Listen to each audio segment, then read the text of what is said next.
with more Cuphead! Last episode we fairly handily took care of the last few contracts in World 3. Hopefully their souls will soon be saved, and they won't just like stay dead and soulless when we try our luck with King Dice and the final boss. Welcome, casino entrance. We made it back to the casino on which we staked our lives and souls all those 20 hours ago or so in universe. There's some disconcerting screaming coming from within. So we're gonna have some final encounters here. Don't know how long this finale is, if it's just, but it looks like it's gonna be pretty long considering the first fight has a table beneath it. Presumably we're fighting King Dice and the Devil, but perhaps there's more to it than that. But hey, enough with the anticipation. Inkwell, hell! Mugman challenges his fate. I'll make things right. I swear it. Hopefully, maybe, that's the ending of this game. Interesting, so we got a locked door going on here. There's entrance to the casino there, so I guess maybe it'll just be as simple as this is King Dice, and then in the side tower is the devil. There's got a big devil on the top and all. King Dice in, all bets are off. Oh, there's only regular difficulty this one. I mean, I guess they assume if you've made it this far, probably you can handle it. They're doing a bit of a James Bond chord progression here, so that's how you know things are getting real. Hey, well, let's do this thing, huh? Well, looky here, you actually pulled it off, but you made me lose a bet. And for that, you ain't seeing the boss just yet. We're gonna play a little game first. Oh, okay. That was less talking than I was actually expecting was coming, but alrighty. Have at you, King Dice. Whoa, when'd you get so tall for, huh? Okay, interesting. Oh, okay, wait, if I rolled a 1, what does that mean? Okay, I'm not attacking during that phase, I suppose. Oh, okay, you've got a whole bunch of, like, mini-bosses within you, is it? Oh, my, okay. Might be that. Okay, so we're fighting martinis and whiskey and stuff. Okay, it just spilled a whole bunch on the floor, which killed me. Alcohol bad. Oh, man can't handle his liquor, apparently, which is fair enough. He's only wee. I mean, I think he's meant to be an adult, considering he's named Mugman, but wee as in he's, like, physically small. Go sleep it off. You look a little rough. Okay, but if these are all going to be like mini-boss type things, then I suppose they're all going to have a small amount of health, but I'm guessing this is going to be like, this is a big mini-boss rush then, essentially, is what King Dice is. Right on, right on, right on. Interesting, so there were 9 tables, is that what all the different fights are, and whichever thing I roll on the die is a different one of those fights? I guess we better try and learn them all then. But why would there be 9 if there are only 6 things on the die? Okay, a pile of chips, like casino chips? Maybe it's like we only have to do 3 of them or something like that. Okay, ooh, okay, the chips come off in different waves. Duck onto that. Oh, okay, and they reform the other side. Very interesting. It's like a Mega Man style boss. Okay, so which is going first? Those, and then poof through. Oh, I can poof through them. What am I doing? Smoke bomb should help me hugely here. Interesting. Oh, sorry, I'm only actually can deal damage to the blue one. I see. I thought I was hitting the whole stack, but it's not so. I'm only dealing damage to the blue one. Okay, so this one isn't that bad at all. If you never change your pattern, I can just poof through all of them. Smoke bomb basically clears this. And I can just lay into your face with the stars. Okay, I think I've got this one more or less sorted then. The drinks seemed a lot harder than this seems like it's going to be. This one only has this one attack, basically, and Smoke Bomb basically just trivializes it. That shouldn't be any problem. We're just, like, in the middle of a gambling table full of a bunch of dead people and devils and stuff. Knock out of the chips. Easily enough. But I won't get ranked just yet, because there's more going on here. But I can't shoot you yet, right? I'm not, like, shooting you during all this? I have to just, safe? Oh, if I get safe, does that mean I now fight you for a bit or something? Or am I trying to get all the way to the end of this? Oh, okay, so I'm trying to roll high. Oh, okay. I think I get it. I'm trying to roll as high as possible. I don't actually know if it's skill-based or totally chance what number I was rolling. I was just hitting it wherever. And if I land on a red space, I have to fight a boss. Oh, I don't want to be here. What am I doing? I should be here. Huh? Wait. Wow, okay, no, I want to be there sometimes, because that happens in the bottom. But for this, I want to... Oh, it follows me! Okay, I thought it was just going to circle around the cards. And presto, the cup has completely disappeared! That's awesome. Okay, so if I'm understanding correctly, I actually, to beat, or at least challenge King Dice, I'm trying to get... I can't show you, my mouse doesn't show up on screen. But I'm trying to get all the way to the end of this board. If you roll there, you get to start over. I don't want that. This is cool, so I'm literally like fighting my own gambling addiction. So I literally, do I just have to hit it when... Oh, I can only roll 1 to 3 here, but I want to hit 3. Does anything happen if I don't hit it? Does he just like kill me at some point? I don't know. I don't know what the 30 for 1, the 12 for 1 type thing is about, like, if it actually has any gameplay significance. Okay, so I'm just trying to hit this on the 3, ideally, to get as far as forward. Okay, the heart gives you extra health. Okay, cool, interesting. But essentially, ideally, you'd land on the green spaces, and you're trying to get all the way to the end, and then maybe you actually fight him proper, or maybe that's just where his fight ends. But this is a very cool fight so far. But it doesn't appear it does appear that it's not chance. It actually is based on your timing, how much you roll. So I should try and get good, essentially. But these chips are no problem whatsoever. If I were trying to get a good time ranking, I assume they would be a bit more. They'd be a bit more involved than what I'm doing here. But at the moment, I'm just trying to get through it. I'm just trying to. Oh, that one was covered by the foreground element. That's not my fault. I'm just trying to get to the end here. Hey, redeem poor Mugman. Okay, so are the dice always only in bouts of you can only roll 1 to 3? It seems maybe that's so. So ideally here we go 2 and then 3. So I want to roll. Does that mean I want to jump when it's on 3? Ish. Yeah. Okay. Made that one safe. And now ideally I would go 3 and then 1 the next time. So I want to jump when it's on. If I jump for 3 to get 2, it means it goes 2 above where you are, right? So I want to jump when it's on 1. Like that. Okay. And so we're going to do a fight. We made it halfway up the roulette table thing. Now what are we fighting now? Oh, this is new. I haven't seen this. It's an air mission, though. Very exciting, but each of these sort of mini-boss things are quickly moving. Oh, okay, some of them throw things at you from the bottom there. I'm assuming some of these, like, undead jockeys are going to be wear pink outfits to the point that you could parry them. But I'll just do a bit of a bang there. Okay, I can go for a parry on this here. Interesting. I believe I did, well, and I was looking up some sparse information about the ranking system. I heard that this one, you don't have to get it in 2 minutes, because obviously that would be super unreasonable. Oh, I nearly had that. But I wonder if it means you also have to get like 9 parries to fulfill the ranking on this one. Okay, so this fight is very interesting indeed, but ideally we would go, well, basically, actually, it doesn't really matter what we roll the first one so long as we get the next one right to get as far as safe. Slash, it does matter. We would want to get 3 here to get the extra health. So I want to hit this die when it's at 1, or jump when it's at 1 to hit the... Oh, wait, it was turning the other way? I don't understand what I just did, but it's fine. So as long as I get 1 or 2, really any number I roll next will be nice. If I get 1, I get the extra health. If I get 2, I get the safe zone. If I get 3, I get as far as I possibly could, so... It ain't all bad. Ow, that was poorly done. I gotta watch out for the bottom chip here, because it's barely visible with the foreground elements in the way. So really, give it some space, hey? Right on. Very interesting indeed, though, this King Dice fight. I'm liking the way it is so far. There's sort of an element of strategy and skill mixed in with it. But presumably, if you're just going for speed, you wanna just get across the board as fast as possible. So the strategy is fairly simple in that regard, I suppose. I think I will go for 2, then 3. So we'll go for a 2 here first. So it matters which way the die is spinning, I guess. But basically, you jump whenever you're 2 ahead of the one you want. So in this case, if we're spinning in descending order, I would want it to be at 1, so it goes 1, 3, 2. I think so. Yeah, okay. I think I'm picking it up. And so it depends whether it's spinning clockwise or counterclockwise. So here we're spinning in descending order again. So to get to 3, I'd want to go for 2. To go 2, 1, 3. So like that. That'll get as far as long as we could. I obviously missed the heart there, but I got as far as was reasonable. So it's you again. You nearly got to the end of you the first time, so if I just keep this up. So which one from the bottom track are the ones that throw things? Is it random or is it based on their color? It's the blue, gotta be the blue ones. Oh, okay, well the blue ones come after you. But other than that, it's random. This is one that's really visually disorienting. Oh, I've got a supercharge, so let's do that, huh? Ba-bonk! That should be just about you done. I would expect. Avoid the ghosty. Be very away from the present. Oh my god, I should have died there. Absolutely should have died there. Knockout!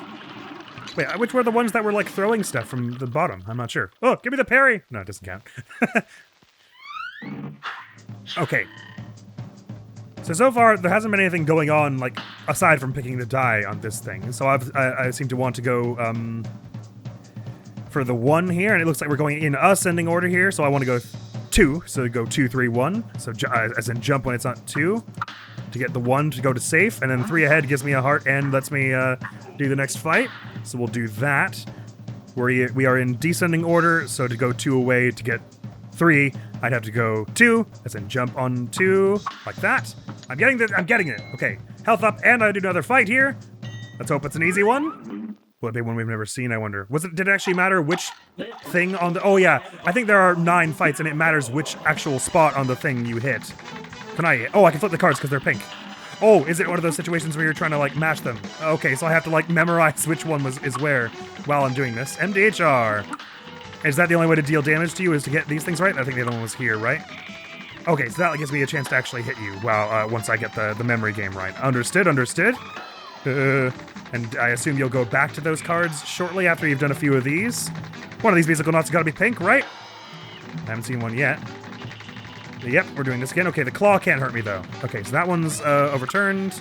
MDHR with a vinegar bottle or whatever that is. Haven't seen it before. Let's try this one. Wrong. Oh, every time I get it wrong, do you go faster? Terrifying. We did see it, but I can't remember which one it was. This one, maybe? Yup. Nope. It was this one. Okay, hey, yup. Taken care of. Oh, that's a very fun idea to mix that with a boss fight where you're trying to avoid stuff and everything. Yup.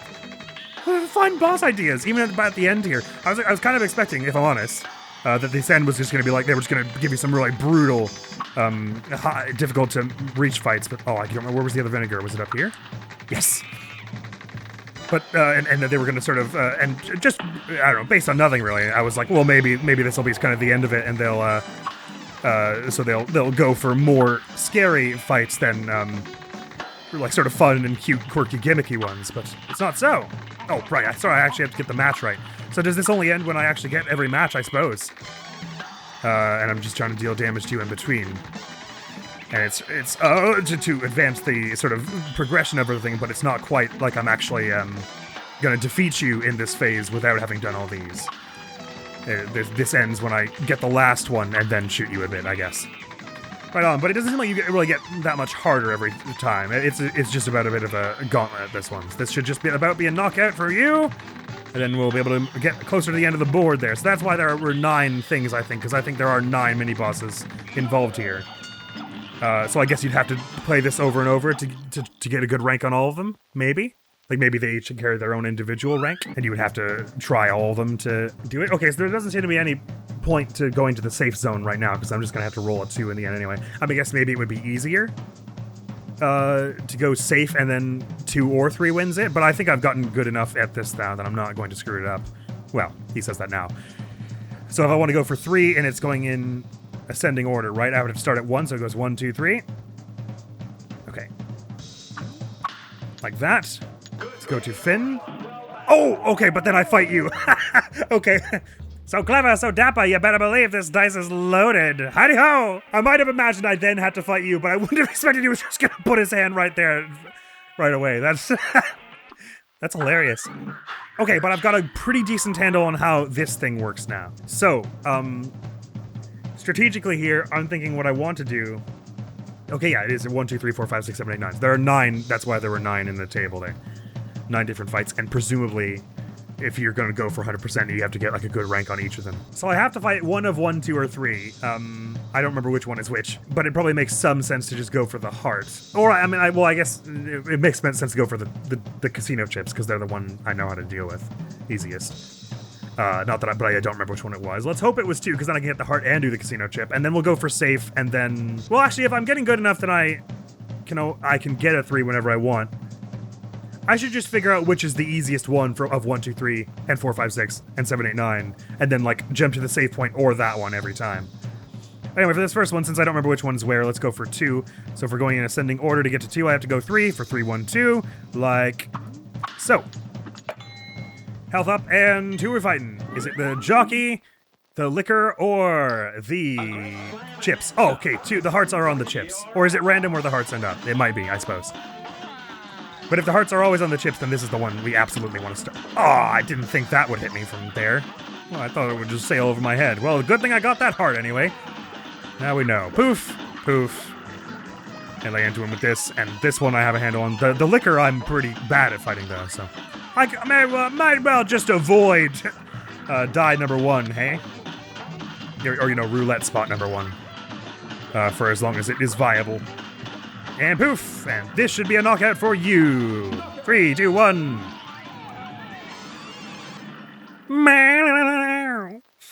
So here it makes sense to pop over to the safe spot and then roll for whichever of the 3 of those I think I want. I don't remember which one's where though, so I may as well just go for the heart. So but first we gotta roll a 2. We are rolling in descending order, so to get to 2 I have to do 1 for 1, 3, 2. So hey-ya! Okay. Indeed. At least now I can memorize what number 3 is. It's probably the jockey, right? Because I think number 1 was the liquor. Never mind, this is something I've never seen before. What the hell? Oh, jockey must be on the other side of the, it must be number 4 or something then. Okay, there's a cigar. Okay, right? I'm shooting a cigar. I'm going to murder a cigar. Interesting, so this thing is like all, it's just all the things on the roulette table are somehow related to vices. There's like alcohol, and then there's like betting on the horse racing and stuff, which makes sense since we're fighting King Dice. He's like the lord of vices, basically. With gambling being Mugman and Cuphead's vice, so that's the one that they challenge in between on the roulette table. But this fight isn't too bad. These spinning fires are a little scary, but hoo-yah! We are about to take it out, I'm pretty sure. These mini-bosses so far have not had all that much health. I wonder, because you're... Whoa, okay, never mind. Looks like you could use some fresh air. Actually, this thing has more health than I expected. I wonder if because your head gets kind of red-hot pinkish, if it's parryable when you're doing that fire thing. Probably not, hey? All right, that one's a little stressful, though, so... the heart is random where it shows up. So 30 for 1. I don't know if the 30 for 1, 18 for 1, if those odds actually mean anything for the gameplay. But if I'm going for number 2, then we don't have to worry about getting hit anyway. I'll just stay at 3, most likely. So we are going in ascending order. So to get to number 2, I want to go 1, 3, 2. So on the 1, I'll jump. I may have done that wrong. Wait, actually, if we were going in... doesn't matter. I did it wrong anyway. So, cigar, we'll challenge again. We'll get another chance to test our mettle against you, I suppose. Sorry. I really thought that out wrong, hey? I wonder if I'm going to be ranked from how much time I spend on choosing which die to pick. Probably so, yeah? Yeah. Or if it only is ranking my time in the actual fight portions. That could be. Okay, I'm getting the hang of getting through here, though. You think you can fight me, but I have a smoke bomb. I am the wielder of the smoke. And you don't want it. You don't want this smoke. Well, you changed sides really fast there, and I wasn't ready for it. Not gonna have a supercharged up here by any means, but I am gonna just take you down with attrition. I was like, maybe if I duck. Getting more the hang of how to avoid these spitty fire things. The thing is, they lurch towards you in such a weird way that you think you have to get out of the way and do something, but it's only when they actually come right up to you that you really have to act. So do you have enough health that it will charge just 1 full super meter? It's starting to look like maybe that's the case, assuming I don't get any parries, of course. 4 and like 40% of 1. 80% rather. King Dice stomping them out. Rough. Okay, no idea which one we want in the second phase, though, so I'll try and go for 1 and then go 3 for the heart. So to go 1, we are going in ascending order. I have to go 2, 3, 1, so I have to jump when it's at 2, right? Okay, it's hard to see when you're like that, Mugman. Sorry, I should jump from slightly from the side so I can be sure I can see it. Right! Safe! Now we are going in descending order, so to get to 3, I have to go for 2, for 2, 1, 3. Jump on 2, I mean. So, it's a bit disorienting the way this thing spins, though. Alright, that was a little close to not making it, but I did make it. Which one is number 6 again? I don't remember. It's the horse racing. Okay, I'm a little bit bad at this, but we've about got a supercharge, so we can start with 1, which is kind of nice. I'm not sure, just not sure which of the jockeys from below throws the horseshoe straight up. I could have sworn there was one. Or maybe I was just missing the ghosts earlier. But this present always comes with a parryable... Yeah, it was the ghosts I missed again. Ow! Always comes with a parryable thing, so that ain't so bad. Yeah, I need to get better at this horse racing one. Or just hope that the heart doesn't land on it in future. Give me the parry! That didn't count for me, did it? Oh, actually, I was getting a little bit more super up there. Okay, so it seems like we probably want to go roll 2 to get the heart, and then roll 3 for safe, and then get to Finn at the end of that. So we'll start with rolling 2, which we are going in ascending order. So to get to 2, I need to go 3, 1, 2. So like that. Give me that health, please. And number 7 was what when we fought before? I can't remember. I think the monkey was number 9, right? Yep, we haven't fought you. Okay, there are chips we can parry. What does that do? Oh, it gives us a platform. Okay. Which we're going to want. Oh, but only for a little bit. Okay, okay, so we're gonna presumably need to do that to get around some of these attacks, like maybe that one. Actually, I can, if I have the smoke bomb, I don't need to do it. Oh, what? I swear I smoke bombed through that. Aha, you've noticed that my style is very Russian. I didn't actually. All right, what was number 1? Number 1's the whiskey, right? So I just want to go for number 2 for this first 3 because this is the one I can handle. And we are going in descending order. So to get to 2, I need to go 1, 3, 2. Right? Yeah, I think so.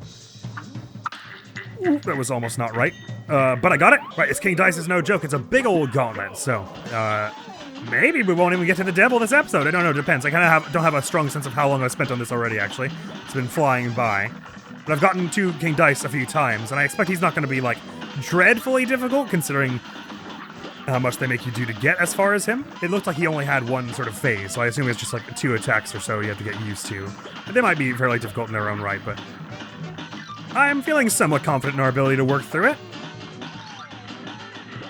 Most certainly it is an interesting way to do a boss rush, though, sort of idea, that you sort of roll the dice to pick one, but there is a skill element in which ones you pick, and a strategy element in if you're going for the hearts or not. You could take a gamble that you do a harder boss, but get the heart from it. Okay, so 6 was the horse racing again, right? Yeah, so I'm probably gonna have an easier time with number 4 and number 5, not that I remember which ones they are. Even though the heart is on number 6. Let's try number 4. So we'll go for a 3 here. We are rolling in ascending order, so to get to 3, I need to jump at 1, like that. And fight number 4 is what? One we have not done. It's dominoes. Okay, so I'm seeing spikes on the ground. Oh, it's a conveyor belt, so we gotta get away from the spikes on the ground, jump over them while always sort of moving kind of forward. This bird thing is maybe gonna drop something on us. Oh, it goes all along the bottom at the end. I see. Something to parry there for us. That's a super, so let's just blast it into them with this thing here. Move back to the left here. Oh, I can even probably do a bit of this when I'm up close to you here. Yup. Ooh. You ain't so bad, it's just a bit of an auto-scroller-like here. I think I probably almost got you taken care of as well, all the damage I've done so far. Okay, so whichever one we're on here, but it's the dominoes, ain't that bad. He said, messing it up right at the end there, choking at the finale. And the spikes can't hurt me, I'm invulnerable for the boss takedown animations, that ain't so bad. So was it 4? Number 4 is chill. Number 6 is jockeys. Or which was it? I think so, which was scary. Anyway, I'll go for number 3 here, and then a 2 for the heart and whatever number 8 is. But 3 first to get to the safe. We are going in ascending order, so to get to 3, I have to jump on 1. Ooh, okay, I did it very early, sorry. Like that. Ah, not quite, Admiral. Not quite. Gave it a bit too much time there. What was number 5 again? The Magician, which we have not yet actually successfully taken out. Okay, so I think we want to stand for when it skulls. Okay, for this, just you parry the right one. When it skulls, you just wait for it to be on you and then get out of the way, which is easy if you have Smoke Bomb. Oh, parry! No, parry! Ah, it wasn't existent yet. I didn't know it could come from the top. So just wait for these to be here and then poof around them. So it's actually not all that bad if I hang out here, as long as I'm ready to jump up when it's that. And I think I'm about to take you out, so I won't use my super on you just yet. I'll save it for the next fight. Oh, it wasn't as close to the end of this as I thought. Might have been wise to use the super. Okay, and yup. Come on, you can't have that much more in you, can you? Okay, but the Magician is actually really not that bad at all to deal with. I think maybe I'm misunderstanding, and the hat is not the hurt box, and it's just the rabbit. Ah, that's what it is. That's why I thought I was doing more damage than I was. Oh, I wasn't ready for that. Alright, so I absolutely should have used the super there. But that was... I'm gonna have to write these down. I'm never gonna remember which one's where. No, okay. 3 is horse racing. 6 is memory game. 5 is rabbit. 4 is cigar. 3 is cigar. I don't remember. 2 is what we want first, though. All I gotta do remember is which one I want for each, in between each safe zone. So the one I want first is number 2. So we are going in descending order, so I need 1 for 1, 3, 2. Okay, like that. And before Admiral gets the worst time ranking known to man, but like I said, first time through, we're just trying to win it, hey? sorry, that was I just lost focus and didn't do anything. Sorry. Sorry, my mind was elsewhere. I suppose you could just re-roll until you get a heart on number 2, hey? Oh no, if you retry, they stay in the same spot? Nope, they don't. So I guess there's no harm in just re-rolling until you get a heart on number 2, or on whichever one you want, hey? I recognize I'm kind of gambling as it stands. I'm not spending anything to do this except my hard-earned time, so... you know what, I think maybe it's avoiding giving me the 2, because that's what I want. Never mind! I win! Haha! If you wanted to game it, you could just re-roll till you get the assortment of hearts you like. Anyway. We're going in ascending order, so I need 3 for 3, 1, 2. Like so. So I can get that heart and the boss I want. And I forget which one I want of the 4, 5, 6, but probably best I just kind of get sort of good at any of them. So even if I screwed it up, it's alright. So I'll pop to save zone, and then I guess I'll go for 6, because I don't remember what's there, and there's a heart there. So for save zone, we are in ascending order. For 2, I need 3 for 3, 1, 2. Like so. Now to get to 3, we are in descending order, so I need to go 2 for 2, 1, 3. Like so. Up at 5 health. And what are you? Is this the memory game with the monkey? This is horse racing. How do I keep forgetting that's number 6? I don't know. But I'm getting a little better at this. I just gotta worry about the spirit ones, basically, because they're the ones that jump at me. Spirit ones and then the presents. And when they're together, it's especially bad because I can't keep my focus in 2 places at once like that. So I guess I just kind of want to get way away from the presents, essentially. Even though I do want the mana from the... Oh, they stop a bit before they explode. Okay, so that gives me a sense of when they're actually about to blow up, so I don't have to, like, guess. Yep. Alright, should just about have a supercharged up, even while we're at the end of this fight. Okay, so supercharged up and 4 health remaining. Not bad, so we'll go for the next one that gives us a heart, which is number 7. Don't remember what it is. So I'll go for a 2 here, and then a 3, and then a 2. So 2, we're in descending order, so I need to go 1 for 1, 3, 2. Like that. Got the 1, but it's fine, it gave me the safe zone. So I'll go for 1 now. Get my health back up to 5. We are in ascending order, so I need to go 2 for 2, 3, 1. That's okay. Screwed it all up, but it's fine. Got a supercharged up for whatever this one is. This is Domino's, actually, isn't it? No, it's a magic 8 ball we've never seen, which totally makes a lot of sense, given it is number 8. Just launch a super into it right away. Maybe take out a third of its health or so. Oh, that's such a cool visual effect. Okay, so you're one that's got some stuff going around, as well as you launch the odd projectile, basically. Oh my god, did not expect it to just sort of show up at the side of the screen. So avoid the sides of the screens, in other words. Oh, I could probably do a bit more of this when I'm right in the center here. But you don't shoot very often. It's mostly just the things bouncing around you. I think we've probably just about taken care of you, as a matter of fact. With all the damage I've been able to do here. Okay, so Magic 8 Ball ain't that bad at all. Knockout! Ooh, it was about to... Oh no, that's his death animation. I thought it was about to... This spewing of black sludge was an attack of some form. So we should have 3 health to do the final fight. If I get this right. I'm guessing since it says clear, if I accidentally roll start over, I can land on the clear ones and it acts like a safe spot. I could be wrong, maybe I have to do the actual fight again. But in essence, I want to get a 2 here and then a 2. So we are going in descending order, so I want to go 1, 3, 2. Like that. And then next, we are going descending order, so I want to go 1, 3, 2. And now I gotta be ready to fight you, like, instantly. Okay, so the fingers walk from there. Oh, okay, so I gotta... Oh, okay, bounce. I gotta parry along the cards for that. Okay, wow. Okay, right. That's pretty intense from the off. So I gotta jump, dive, parry, parry, parry, parry. Okay. Were those parries actually giving me super? That would be super cool if so. Super cool. See what I did there?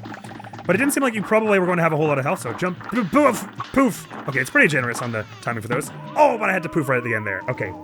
Admiral. Yeah, okay, you don't have all that much health at the end, though. We've got about 2/3 the way through that. Cool. Okay, those parries do not, in fact, give you mana. Good to know. Okay, I think I've got an idea of what King Dice is about then. Is that your only attack? I got 2/3 of your health, and that was the only attack you did. All right, I'm not shooting you yet. Sorry. So we go 2 for... I might as well just re-roll till at least the first one, the chips get the heart. It doesn't take that long to do. Although it does seem to roll them less often. Or maybe it's just my poor luck. But it feels like it favors 1 and 3 for the... Oh, maybe that's what the odds mean, is it's the odds of the heart showing up there. Or, that doesn't really make sense, I guess, with the numbers that are present. Anyway, if we're going for an ascending... a descending 2, we have to do it on 1 for 1, 3, 2. Like that. Give him that health.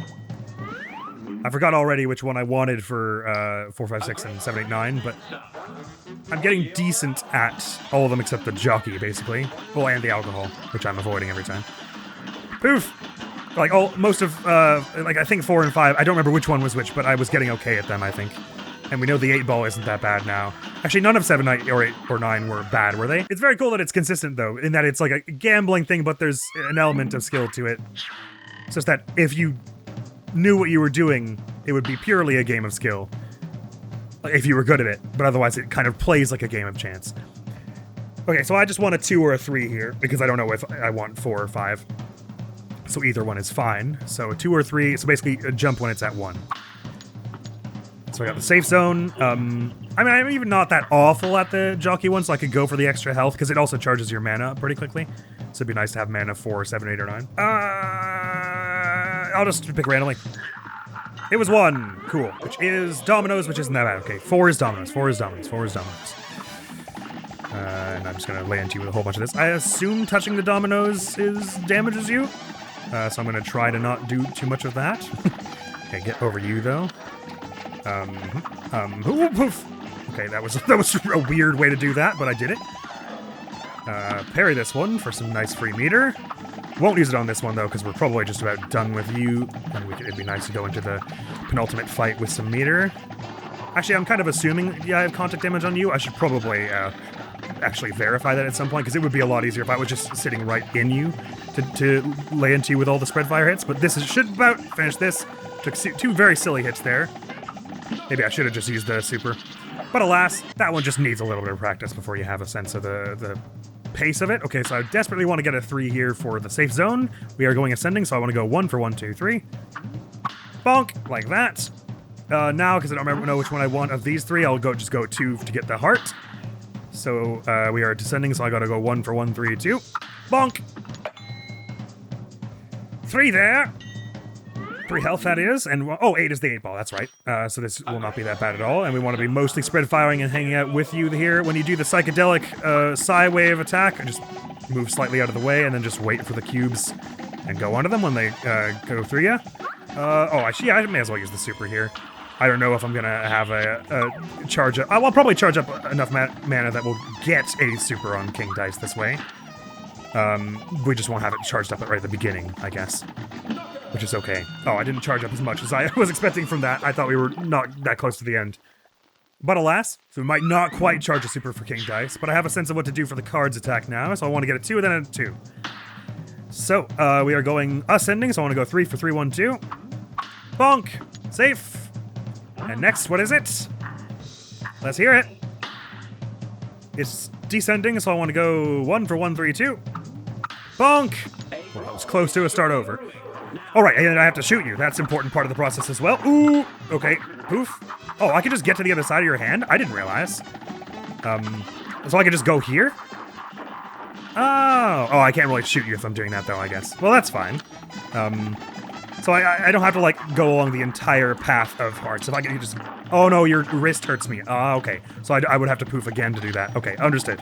So it's better to just jump across every card, which is kind of the seemingly intended way. I messed up the parry there, but if I'd gotten that and then launched the super, we might have been pretty close to the end. All right, I feel like I'm getting this fight. I've maybe got this fight figured out now, in terms of generally my aim for it. So I'll just reroll till I get a dice on 2. Rather, the heart on 2.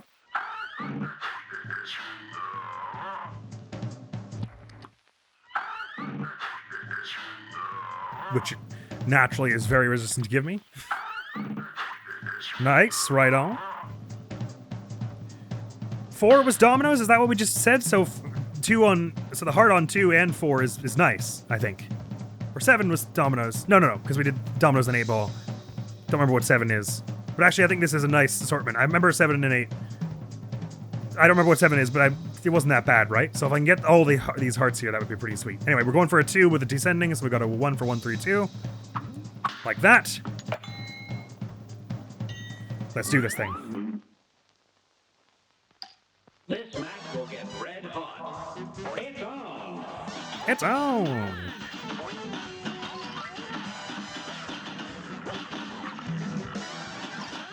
Smoke bomb is legendary, though. It's very nice of them to give you that early on in the game, hey?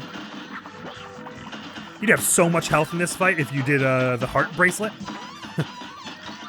Got all the hearts from the board and, like, parried a million times.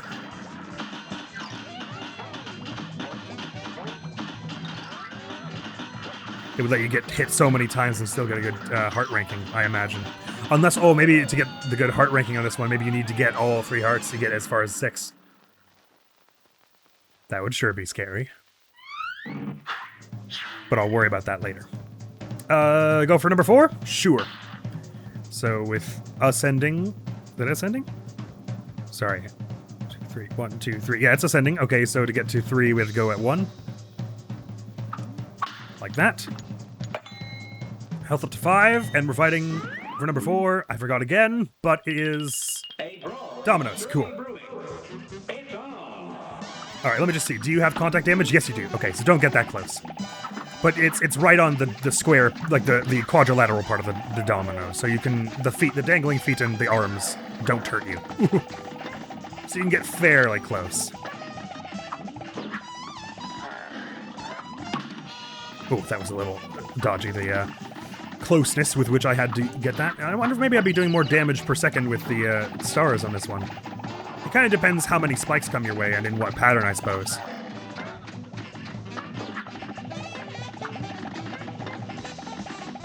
But if I'm this close, it's definitely worth at least being on the spread fire if I wasn't already. Ooh, I poof right into them. That was just bad. These dominoes shouldn't be that hard, but I keep making silly mistakes on them.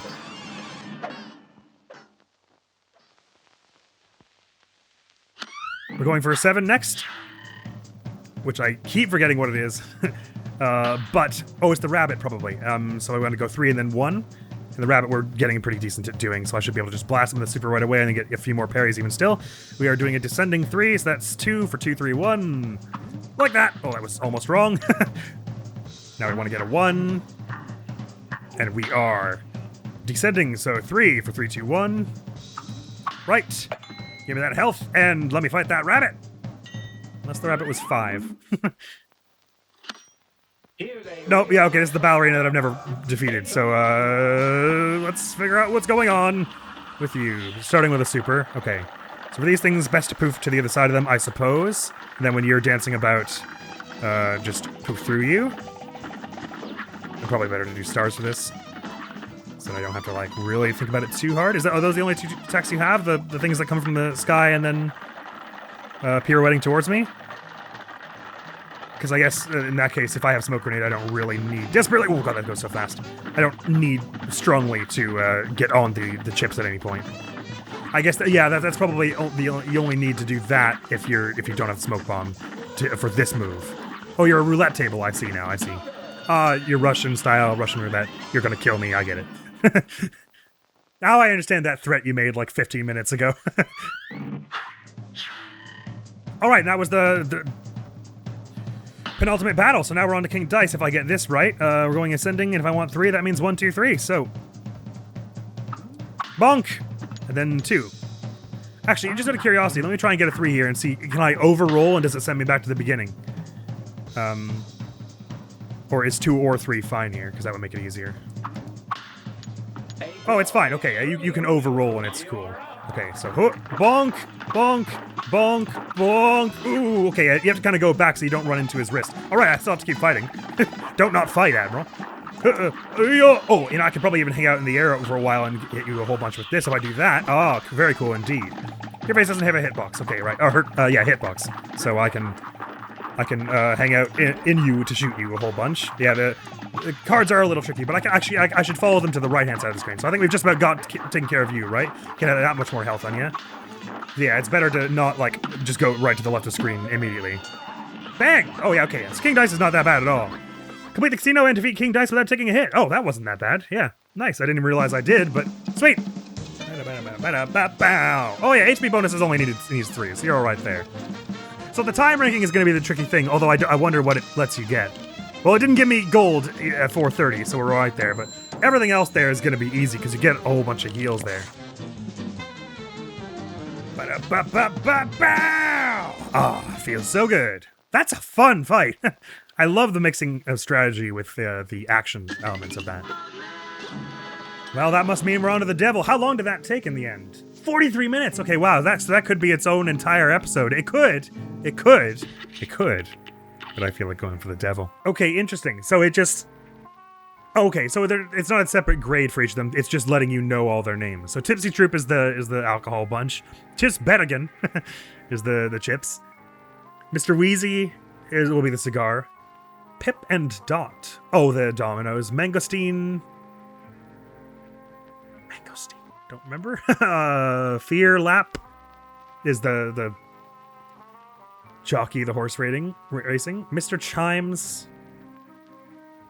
Anyway, Hocus Pocus is the rabbit.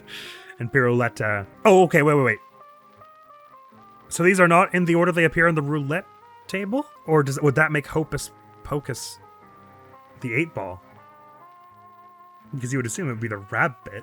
Oh, because it would be Hoppus Pocus for Rabbit Hop. Well, the jockey is number 6, which fits with Fear Lap, but that would make the rabbit number 8, which the 8-ball was number 8. So maybe these are just in the wrong order, but then which one of these is the 8-ball? Mr. Chimes doesn't sound like an 8-ball. I don't know. I don't remember which one Mr. Chimes would be otherwise. All right, I'm gonna be irresponsible and fight the devil, even though we've hit the time where I would normally call an episode, because I'm feeling good about that fight, and I want to just carry that momentum on into the next one. The devil in one hell of a time. Mugman away! Let's do this thing. Our redemption comes now! Well, look how far you've come. Not only did you bust up my good-for-nothing lucky king dice, but I see you got my soul contracts as agreed. Hand them over and join my team. No! Welching on me just like all the others, eh? I'll teach you for backing out of a deal. How about you? Never! I'll never join you! Well, you probably just get a bad ending if you do, huh? Good day or I wonder. Man's panicking. That's the first time that's happened at the beginning of a fight. Oh, okay, the arms stretch from the side of the screen. Okay, you're gonna be like a really scary fight, aren't you? Okay, sparkly eyes. Oh, it makes bubbles appear. Okay. One of which is parryable, but I failed to. Okay, they bounce around for a while. Good to know. I'm not building my super meter up super fast. Jump over this. Ha! My reflexes are sharp as ever. He said, about to get hit by the next thing, almost definitely. This is new. Where's your head going? It's coming from that side of the screen. What do I do about this? I don't know. You broke our deal. Now it's my turn to break you. The devil's angry at me. Okay, maybe star's the best. No, it's only your head that has the hitbox. Okay, yeah, so maybe star's the best way. Bonk. I want to get this bubble. I hope it breaks the bubble when I get it. Oh, it does. That makes it so much easier. Don't have to avoid 3 of these. Okay, right. That thing is just part of the decoration. It's a battle. It's an enemy projectile. Cool. All right, understood. Yeah, star's probably the way. Okay, so this head. So am I supposed to get into? Oh, okay, I get into the nook and like stay there. Cool. And I guess at that point I just want to turn and spread fire to my left to get rid of this devil, the demon who might come from the side. Well, this is the last boss as it should be, fairly intense and all. Its iris shows a hammer smashing a cup in 2. Okay, so for this one, the bubbles aren't that bad, especially once you get rid of the pink one. It could be so much worse, especially if you don't time the parry wrong. It's very easy then. For the hands one, you just got to be ready to react quickly. Okay, it's fairly tight timing though. You probably want to poof if you get the timing wrong. This is new. Okay, throwing your head does what? Oh, the head goes and then tries to kill you. Got it. So phase 1 at the very least has a whole bunch of moves. Each scarier than the last, so just be out of the way of this basically. Those little demons that run on the ground though don't take a lot to break. Oh, and you can see them coming from the background first, so you can know which side they're gonna show up on. That's very kind of the game. Probably want to be on spread fire for the head phase, hey? But okay, the timing on that is fairly tight, but you basically do have to time it. Probably better that you go too early. Oh, this is slightly different than how it was a minute ago. Okay, so that one where it just does the trident can manifest itself in a few ways. For this, you want to get in the loop and stay. Oh, okay, get in the loop and then go to the far right, I suppose. Whoo-wee. Okay. A brawl is I see. So this chucklehead has a lot of health. Yep. Okay. Timing on that is not the worst. Maybe it is better to do spread fire when you're right underneath it. Okay, and probably we said spread fire for this, just for while the head phase is coming down. Oh, can you not damage it while the head is coming down? Actually, it didn't seem to be taking any damage. It wasn't blinking anyway. Maybe Spitfire's okay for as long as you're underneath it. Okay, I gotta get better at the timing for that. But as soon as you go anywhere else to, like, avoid an attack, you should be swapping to stars. What? What hit me? Wait, did it spawn a fire on me? It might have done. Okay, fire. Oh, okay, all kinds of different projectile attacks you have. But the last one is pink, so give me that. Thank you. Head. This one I'm not good at yet. Oh, I can damage you during this whole situation, though. It doesn't last very long, as long as you're, you know, being preemptive about it and everything. Yup! Ah, too late. But I knew what I was doing for it. It's probably the farthest I've got damage-wise. Okay, be very careful about this phase. Get rid of that bubble ASAP if you can. Swap to stars while you're doing this, though, so you don't have to even think about it. I missed the bubble again. That's a shame, but it's the way of things. I jumped a bit early because I was trying to jump over the demon thing. So I almost screwed that up. Okay, bouncing head thing. Still not sure if I can damage you from this phase. No, I must be able to. It is blinking, actually. It was my imagination that it wasn't blinking. That said it wasn't blinking, rather. I think maybe it's only vulnerable after it lands on the ground, though. Perhaps. Oh, I should probably be hitting you. Bang, bang, bang, bang, bang, bang, bang, bang. Oh, that delayed its hand move, which let it kill me. But I was about to swap to this next phase, which has some melting pictures of our faces, which is terrifying. Anyone who opposes me will be destroyed. Nearly made it halfway. A great plan. I think this is probably going to take us less time than King Dice. Just from as a sort of preemptive kind of guess. Okay, the head phase is not that bad now that I'm getting used to the cadence of it. And it's probably a decent opportunity to do a little bit of damage. Stars is not the way for it, though, because they don't reach it in time before it goes off screen again. I like that this phase is Okay, I managed to poof over it, having timed it wrong. This phase is notable. This battle is notably an increase in difficulty from the last few we did, though. Oh, I can smash it before it starts moving. Okay, that makes it a lot easier. I kind of thought it wouldn't have a hitbox before it was moving around. I don't know why I thought that, but I did. Hi-yup! Ooh, poof! Okay, you can poof to give you a bit more air time there if you time it too early. So you'd rather err on the side of timing it too early. Okay, head thing. Still not very good at doing this. I have to follow the hump along, so to speak. Hey-yup! And blast you with one of these, hopefully, and it kind of slows you down a bit, so you're not going to get to do another attack before. Yeah, poof! Before I was out of that super. You're about to phase change, I imagine. Ooh, is it going to be scary? Are we going to go body horror with this? Go. Oh, go! Okay. Oh, to another battleground, is it? We're descending into hell. Oh, God! Okay, is this one of those phases where I can hit you? Why is it not shooting? Oh, okay. It just turns off your inputs when you go through the loading zone, I see. Okay, so your hitbox is huge, or your hurtbox rather is huge. It's your eyes. Oh God. Okay. Holy God. But we got a fair bit. Every phase gets shorter and shorter, so it starts picking up in speed the farther you go along. I'm seeing now. Okay, I thought it was a cutscene there because I was holding on the fire button the whole time, and I could still hear the of my gun shooting, but he wasn't shooting. So it turns off your inputs once you go through that. So you have to let go of shoot and hit it again, which up to this point in this fight I've more or less been laying on the fire button the entire time. So I wasn't used to the idea of letting go and then hitting it again. So that threw me for a loop. But you just when you descend deeper into hell, into a deeper layer of hell, let go of shoot and then shoot again. It's as simple as. Alrighty. Okay, still not good at these other fire ones. Oh, I can get rid of this one before it shoots at me, though, which is nice. So I don't have to think about it. I can just worry about avoiding the things. Hi-yup, and then poof. Okay. No problem. Got a super charged up. Blast into you with this. Might be some sense to saving a super for, well, we're definitely going to have another super charge before the end anyway. Oh, okay, so I have to poof through you at the end there, I suppose? What would you do if you did? Oh, maybe duck at the end. It's fine. Oh, the skeleton can kill you. I thought it was just for decoration and style. Okay, learning quite a lot about this phase, but this boss, more than anything, has a lot of attacks. Like, it has a lot you need to learn, basically, because it's its main thing. Not that any of them is strictly, like, horrifically difficult, although they are all a little more difficult than the past few phases of fights we've been doing recently. So follow the wave along and then duck, I should, at the end, I think, is what's going on there. Fortunately, the demons that run on the ground do not have all that much health, though. Okay, oh, I'm way too early on that one, because it's not what I was trying to do. But it's alright. It's time to practice, hey? Oh, it was the wrong one. Okay, I really want to get to the corner of the screen for those, hey? Yeah, probably it's fine to use a super on the first phase, because even that means that we probably won't have one charge before the end of the second phase. We probably will have one charge before the end of the third phase, and I'm gonna guess that the third and fourth phases get, like, real difficult, and you want to probably just mostly supersede them with a super. Like, just erase them. Oh, I'm sorry, I thought you were going back on the body at this point. I haven't done enough damage for that, I guess. Right.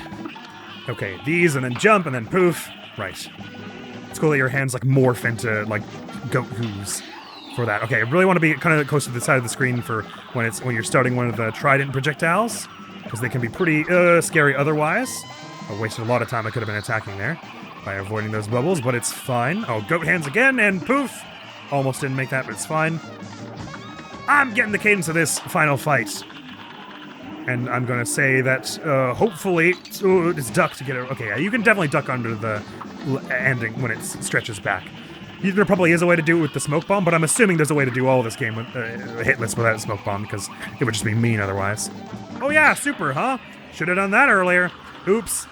Okay, but I landed right in the fire afterward. Not one of my more impressive attempts, I don't think. But it seems like we're most using spread fire for a good deal this fight. That was just silly to get hit in the first attack. Don't be doing that, Admiral. We made it about halfway in this fight so far, though, and I felt like I was picking up... Well, I'd say I was picking up the second phase. I wasn't really. It felt like it was going to be a little less hectic, perhaps, than this one. Since it's got a bigger hurt box. You can hit it from more or less anywhere on the stage, so you can just focus on running away, mostly. And I suppose probably want to hit it with stars, then, by that logic... Wow, almost got wrecked by the demon there. I was running on the ground. This thing we're getting much better at. Just get out of the way and then shoot it.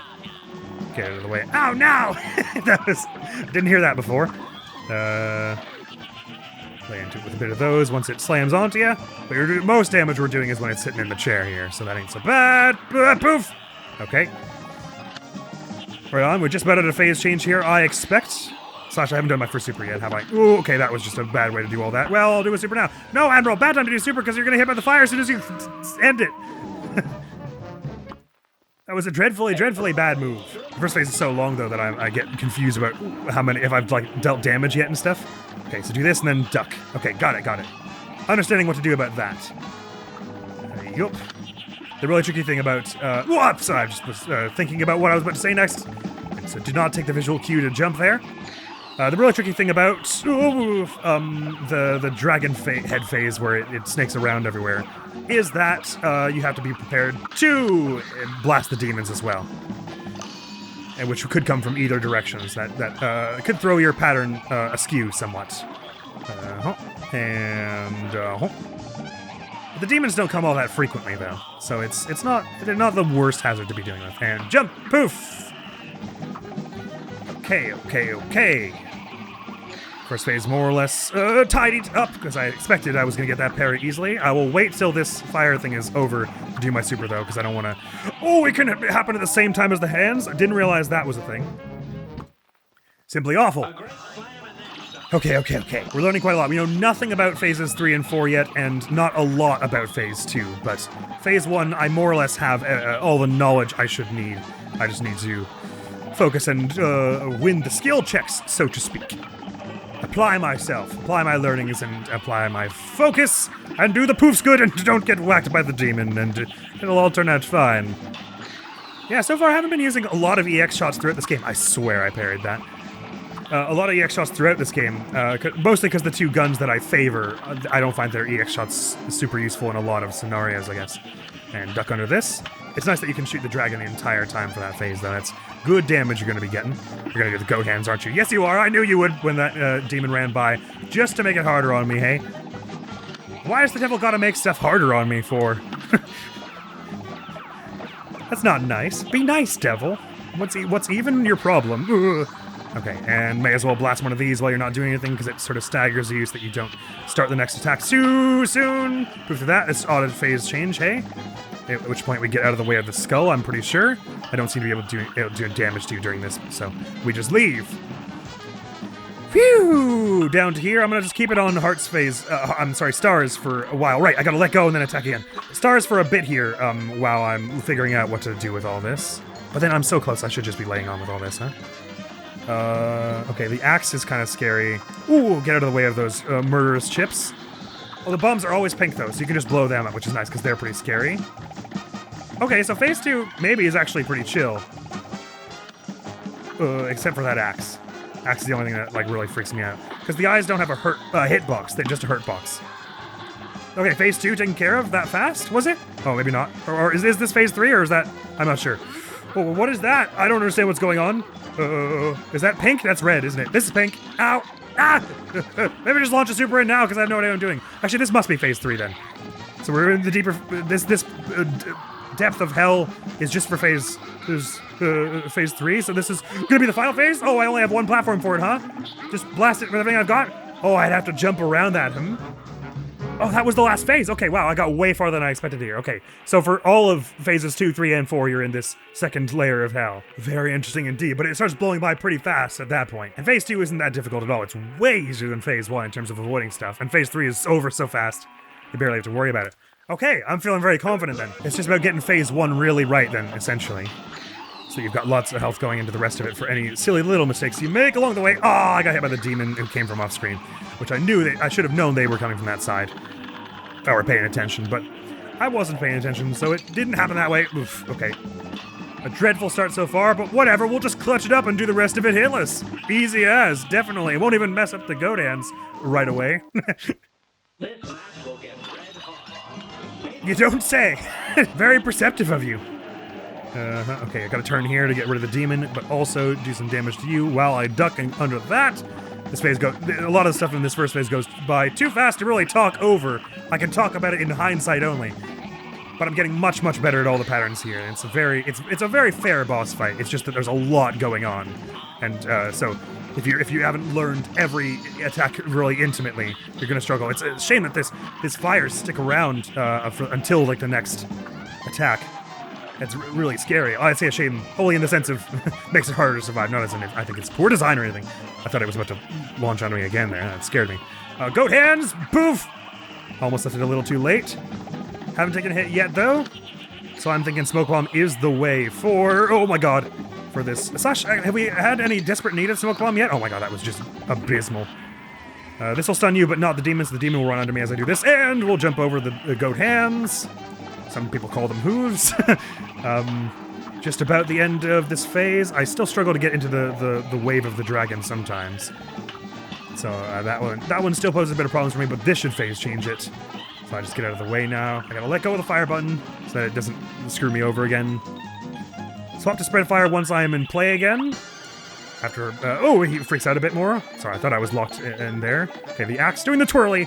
Once you get out of its first spiral, you can just wait, I guess. Chips falling. Get around the axe. If you do a bomb, it's one that I can parry. So you basically just waste a whole bunch of time that I can spend attacking you, and I get more mana. I'm not hitting it with all my spread fire, which isn't good. The axe is scary, but again, you just get through one swirl of it, and then you can kind of hang out in the same place you already were. A bomb from that ear. Bonk! The fuse on it lasts a pretty good while, so... Okay, I'll just wait for this phase here, and then I think I'll blast phase 3 with the super. But you lose a platform everything, and then these, like, homunculuses or whatever they are, homunculi, whatever these things are, spit the skulls. You gotta get away the chips and the skulls at the same time, so the smart thing to do there would have been to just poof to the next platform. But yeah, phases 2, 3, and 4, so far, I'm finding magnificently easier than phase 1. I'm thinking maybe the idea to do phase... bonk! Poof! Bugger. These fires I still struggle with quite a lot. I think maybe the strat for phase 4 is just to keep a super for that so you can get rid of it quickly. But I might not for these next few, just for fun. No, you know, I might. I don't know. I'm undecided. It seems like because you only have the one platform, it's very difficult to avoid things, so the ideal strat for not taking damage would be to just get rid of it as soon as possible with a super. But it is possible, probably, to do it even without a super, and still not take any damage, considering just how little health it has. Okay, I should swap to stars while I was avoiding this. That was wasted damage time I could have been doing. Jump over... jump's too late. Still not quite nailing the timing on that, huh? But it is fine. As for the dragon head, we can... Oh, I may as well just do one of these here. Slash, that was a bad idea, because I'm going to spawn in you then. No, I would have been fine if I just ducked. Definitely a tough fight, this one, but... Out of, unreasonable by no means. Very much within the bounds of possibility. I'm just gonna restart that. It was a stupid way to lose health. But you know what? Yeah, in a sense, I haven't really been using the smoke bomb all that much for this, have I? Has there been any instance where I was really actually making proper use of it for any of these moves? I don't know, so maybe it would behoove me to go... Behoove me, get it? Because goat, demon, Satan. Maybe it would behoove me to do one of the other ones, like coffee. Oh, you know, coffee would be awesome for this. Just because it's so long, you're gonna get more mileage of the coffee by being able to charge up more supers in a shorter amount of time. Coffee would be great. Extra health would also, could be fun, since it's already gonna be a bit of a gauntlet anyway. So any little thing you can do to make it so that the hits that you do take don't matter as much would be nice. But I might swap to coffee if I die again. Just because it'd be so nice to be able to charge supers even faster. Because you already charge, like, 2 or 3 before the end, right? More, if you get parry, if you're getting a parry as well and everything. Which speeds it on, like, hugely. So if you can have coffee, I mean, you get, like, 4 supers. You probably wash your hands of it pretty fast. Okay, let go of this. Wait to be obviously in play after he stops panicking. And then, fire will! I keep thinking for some reason that I'm going to be locked in place. Without holding R1 here. I don't know why, so I just like hold up and right away. Okay, bomb that I can parry right away. You're so generous to me. Probably doing more damage with them this way. Get out of the way of that one. When its eyes merge into one eye, it's even easier to hit everything at once. Gonna do another bomb on us? You did pick the one that was on my side, so I don't even have to move. The super has been charged up. I will wait for the next phase to do. Actually, I'll even wait for a final phase to launch with the super. I'll just try and hang on tight for the rest. I'm just gonna do super to do as a panic here, so that I can get through that skull and do a whole bunch of damage at once. We'll get out of the way of that. Oh, you can get rid of those things that spit the skulls? I did not realize. That certainly makes it easier. Hey, yup. We're on to the final phase here, so the final platform. I'm just gonna lay into you with everything I've got, and then... Oh, did I get hit by the chip in the end of that? I thought for sure I was gonna get to the other side of it. Oh, right, sorry. I'm gonna swap to coffee, because I'm not really making use of the smoke bomb all that much, am I? Maybe the invincibility, or, oh, you know what? Giant Ghost might help, because he's usually above you, I guess. But I love my energy beam. Yeah, tell you what, let me go Giant Ghost and coffee. Maybe this is the time to see how good Giant Ghost is. If it's always basically going to be above you. The idea with this one is that it happens while you're still in play, so you don't get any invincibility or anything. But you're probably doing more damage than if it was just the Super 1 or 2. It'll probably take a bit of getting used to now that I am this way, but with the coffee I should have a whole load of opportunities to test it out, being that I'm going to be charging up my supers very fast. It may take a little getting used to know that I don't have the smoke bomb anymore, but not that much getting used to, because I wasn't using its invincibility property all that much throughout this fight, I don't think. Because you can still extend your airtime with a normal dash. And there's nothing in the air there that will hurt you, so it's not like you need the invincibility for that. Yoink. I won't... Oh, no! I guess the smoke bomb is a little easier to avoid this with, because you don't have to dash quite as preemptively, but it's fine, I can handle it. So I'll launch the super now. Be dealing damage to you. Oh, you're gonna move while I move. Oh, wow, that ghost kind of disappeared. Oh, wait, sorry. I'm holding up to point my gun, so that maneuvers the ghost as well, I suppose? So I don't have a sense of if that did more damage than I would have with if I had just hit it with a full laser beam blast. Because if I have to aim the ghost by pointing down, then I'm not shooting with Mugman. So it might not actually be worth. It may be more worth in later phases, kind of hard to say. I've almost got a second supercharge with my coffee. And the coffee... Oh, so I suppose it probably makes sense to hang out a little bit here while the fire is going, just to charge my super, huh? Maybe so. Anyway, got a sense of what I'm doing for this phase 2 here. Get rid of that bomb, gives us another super. Just kind of keep the ghost right above me. Maybe I'll just head to the center here. Oh, no, come back, ghost. No, come back. Okay. Oh, yeah, so I want to navigate to keep the ghost on screen for as long as possible. That's the idea.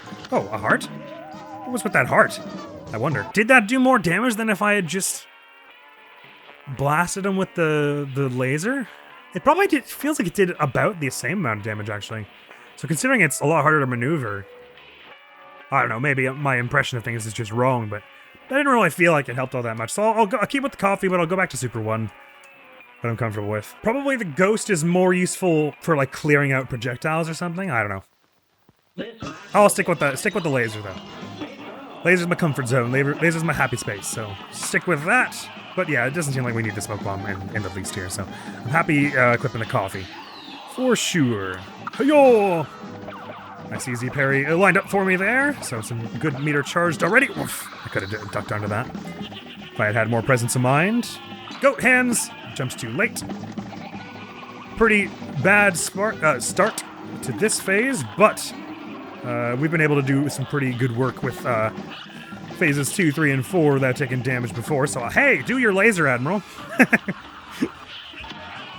So it's alright if we take a little bit of damage on this first phase. Not alright if we die, though. I will say the coffee is charging a little slower than I remember. But, dumb way to take damage. But I think it's probably still worth to get, like, for the little faster supercharge and the potentially 3 supers in one fight that it'll earn us. Especially if we're parrying a lot of those bombs in phase 2. Should be AO good, and to parry a skull or 2 in the last phase. So I'm feeling confident with this build we have now. I think this is probably going to be our winning build. And in fact, I've even got a sort of good feeling about this attempt. Never mind, I ruined everything by being in the wrong spot for the bubbles. Give me that bubble! Give me that bubble! I want that bubble! Thank you. Got the parry on the bubble. Should have been equipping the star gun for that entire situation. Getting a lot better at the dragon situation, following the wave along, and then ducking under that. Got my supercharged. Blast you with that, stagger you before you get to the chance to do your next attack. This phase is almost over, but one more attack I think you'll get, so I dodge over the goat hooves, and then phase change? Or one more attack, is it? Oh, another projectile attack. Oh, it had to be one that I'm bad at with the fire. But now you're phase changing. Thankfully, I didn't have to do the fire and another attack. Oh, the fire just hangs around the whole time! Yeah, it's much better situation if I can just roll a run where I don't have to. I thought that was gonna go a little wider. Roll a run where I don't have to deal with the fire, because it's my least favorite attack to avoid in this fight so far. But the bubbles, if you don't run into them face first, are easy enough to get the parry on. So my good feeling about the last attempt was quickly superseded by my death. I didn't even see that demon somehow. Somehow blended in with the floor to me. Sorry. Once more, if you'd please. Okay. Oh, we'll get out of the way of that one that was about to spawn there. Poof, out of the way of this. Just be out of the way of all this. Swap to stars. Poof, out of the way of all this. Oh, I'm not poofing, I guess, because I don't have the smoke bomb, but this fire's about to go away. Oh, it was the dragon. I wasn't even prepared for it, but I just managed to luck into being in the sort of right time and place for it. Got away from the fire without any more damage. Unlikely they'll do another fire before the end of this phase. So as long as I can keep my erstwhile fortitude with all these attacks, we should be alright. By which I mean to say I've been proven okay at avoiding most of these, so if I can just keep along that path, maybe do a bit of this to get through a bubble and deal a bunch of damage to you. I don't know if it matters if like you're hit by more of the beam or just the beam at all, for how much damage that does, but that felt right enough. Doing the head thing ain't that bad at all. It's a little... Oh, I can't believe I didn't get rid of that thing in time. I guess you have a little bit more time before you can shoot after you do the normal dash rather than the poof. Because I thought for sure I would really good have gotten rid of that one by now. Got hit by the hands thing. Not good ways to lose all that health. Coffee's charging up my health, so my super, so I'll let it charge up a little more before I hop down here. Swap to my spread fire. Aim right at the eyes. Parry this bomb as soon as it comes out. Nearly got another supercharged. Do I save it for phase 3? Sure I will. Because we're getting all right at avoiding all the stuff in phase 2. Go for the bomb on this side, get rid of that. It's a shame I'm kind of wasting the mana that I would have been charging from that. Nah, I should have just done the super, but now it's too late, I think. Thank you for giving me some space. This phase will just be over. Oh, get out! Oh, that was a tricky one. I should have gone left. Yeah, that was very silly. I should have just launched the supers as soon as you got them, basically. Unless I somehow charge the second one before the end of phase 1 here. No. Don't be doing that. This one is which one? It's the fires in sequence. Oh, okay, I thought the fire that you wanted to parry always came last, but I was wrong. Somehow I made it through all that without poofing. Exciting. I mean, I did dash, but I didn't use the smoke bomb because I don't have it. Okay, so it could be so much worse. So I missed a chance to build a bit of meter there, but it's not the end of the world. Missing one parry, there'll be time for more of those in the future. It's not the most elegant way I've dodged the hand maneuver. That was this one. I didn't realize. I thought it was another flame sequence. So I was trying to get to the one that I thought was pink. Ooh! Oh, that's hard to do the fire and that at the same time. It's hard to do the fire and anything at the same time, but especially the fire plus the hands at the same time is rough. Slash fire plus head at the same time is probably worse. Head meaning this thing. Alright, once again going into phase 2 with 1 health, but it's fine. If I even make it that far, which I think I probably will here. It'll give us some more time for practice anyway. I'm making it with about as much meter as I usually do. Leave it here for a little bit more meter charged. It charges even throughout this whole, like, sequence here, so that's nice. Swap to spread fire, be doing all this. Parry that bomb immediately. Yeah, really the chips are the rogue element of this fight, so, like, this part of this phase, so they can be quite dastardly depending on where they spawn at you. Especially if you do something like that, where you have to kind of, like, run away from it in a way that you wouldn't normally. Oh, right, supercharged, so just launch that immediately. It should just about clear this phase. We're moving on to phase 3 here, which is very similar, because the flaming chips are still falling in the sky. It's just about whether you dodge the skulls. Hitbox on those chips is kind of weird, eh? Because they're circular in visual, but I think the hitbox is a rectangle. So smoke bomb would be nice for them, I guess. But really, I just want to get to phase 3 with, like, max health and some meter building, so I can just make a bunch of mistakes on it. Oh, so that won't fly for max rank run. But we'll worry about that later, hey? There'll be time for all that and more, I'm sure. Okay, so when I said this would take us probably a shorter time than King Dice took us, that was maybe a little bit brave, but we've gotten pretty close. I think we're probably not far off it, really. But I think we spent about the same amount of time. I never noticed that when it's doing this one, because I only see the sparkles for the 4 on the outside. So I think it's just going to be projectiles on the outside. Okay, fires plus head isn't the worst thing. I won't use the super until after the head phase. Oh, no! Either or, is what it reminds me of. Got hit by the head, which was a very silly way to do this. Please don't think I'm going to land on the demon. Okay. So yet again, a pretty poorly played phase 1, especially considering I died. But phase 1 is the hard part. In essence, it is the hardest part. They're all kind of hard. Poof out of the way of that. That was a bit over. I didn't really need to poof that. Or, dash that. I didn't need to zoom that. To boost that, as Madeline would put it. Or as me playing as Madeline would put it. Wait, okay, I'm doing it way too early lately. I've sort of lost my timing for that. But I'm picking up the fact that I've lost... Okay, get out of the way all this, because that's going to be the one that I wasn't ready for. Swap to stars for this so I can just focus on getting away from the fire, because it's scary. Yeah, that would have been a good time where Smoke Bomb would have helped a lot. Okay, I was just about out of the range where that was the right thing to do. Bugger. Alright, I'm devolving a little on phase 1, but I'm getting a lot better at phases 2, 3, and 4, it would appear. That time I left it much too late. But I think one good run where it all aligns and I stop making silly mistakes like that, and I think we'll have this in the bag. There's nothing here that's out of our league by any stretch. It's letting me do this one right away immediately, just to let me redeem myself for that abhorrent display. Head is not bad as long as you get right in the wave and stay there. We know what we're doing with this now. And it's a good chance for loads of damage as well. Ah, my nose is itchy. Bad time for that. Go hands, just jump at the right time.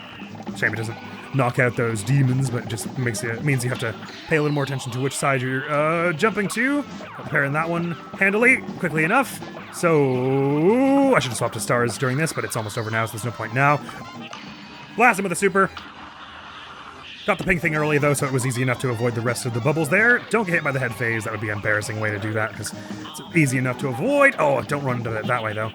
Even without the smoke bomb. Phase change upcoming, but not quite yet. Oh, boy, that demon came at the worst possible time.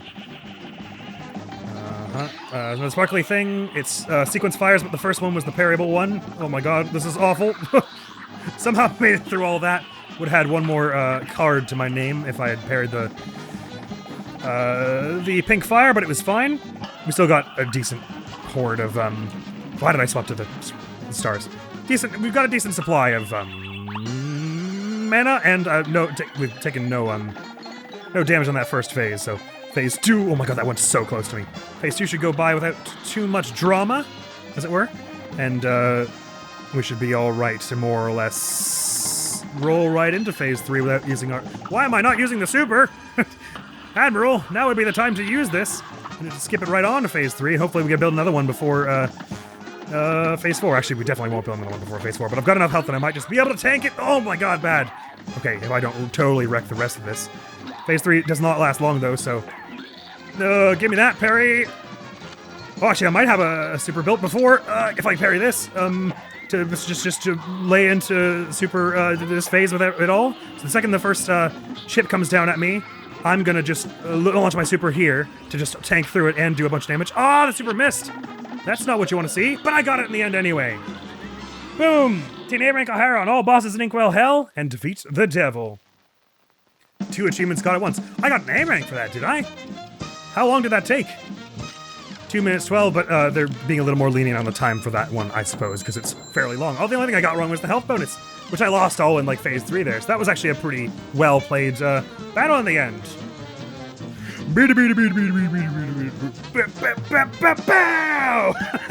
Gets sweeter every time I hear it. That concludes our journey then through Inkwell Isles, does it not? The brothers had triumphed over the demon, forcing him to finally give up. We shall accept your surrender, devil, Cuphead laughed, but we're not done just yet. Surely we gotta ask him to get everyone back to normal, right? And with that, Cuphead and Mugman destroyed all of the soul contracts, releasing Inkwell Isles residents from eternal servitude to the devil. Gosh, I can't wait to tell everybody, Cuphead said. The boys set off for home at top speed. Come on, last one there's a leaky cup, Mugman teased as they ran. I mean, you're both a little leaky as far as cups are concerned, but that's usually because I'm getting hit a whole lot and blasting lasers into my top. Once home, the brothers gathered everyone together. You're all free of the devil's debt, Cuphead announced. And that fiend won't bother us again, Mugman added. The elder kettle was literally brimming with pride as everyone began to cheer. Let's hear it for Cuphead and Mugman! Hip hip, hurrah! Hip hip, hurrah! Oh, look at Mugman all bashful like up there. Adorable. Everyone's free! Yay! The happiest ending, and hard fought, I say. As an all-day celebration began, the brothers promised to never wander into trouble again. And they didn't. Until the next time, of course, but that is another story. Well, boom, the end. Yeah! Well, gosh darn, what a brilliant, bloody game this was. Our sincere appreciation to the members of our team whose loyalty and creative endeavor made possible this production. Soul Save, complete the game on normal. Chad and Jared Oldenhauer. So we'll let the credits play out. But I'm going back for more side objectives, obviously. But I might as well give a sort of like mini endgame review of just like my impression of the game from the first playthrough. It's freaking good! This game is so amazing! I have like so few criticisms and they're so far between and everything, but I'll just go through my normal sort of route of everything.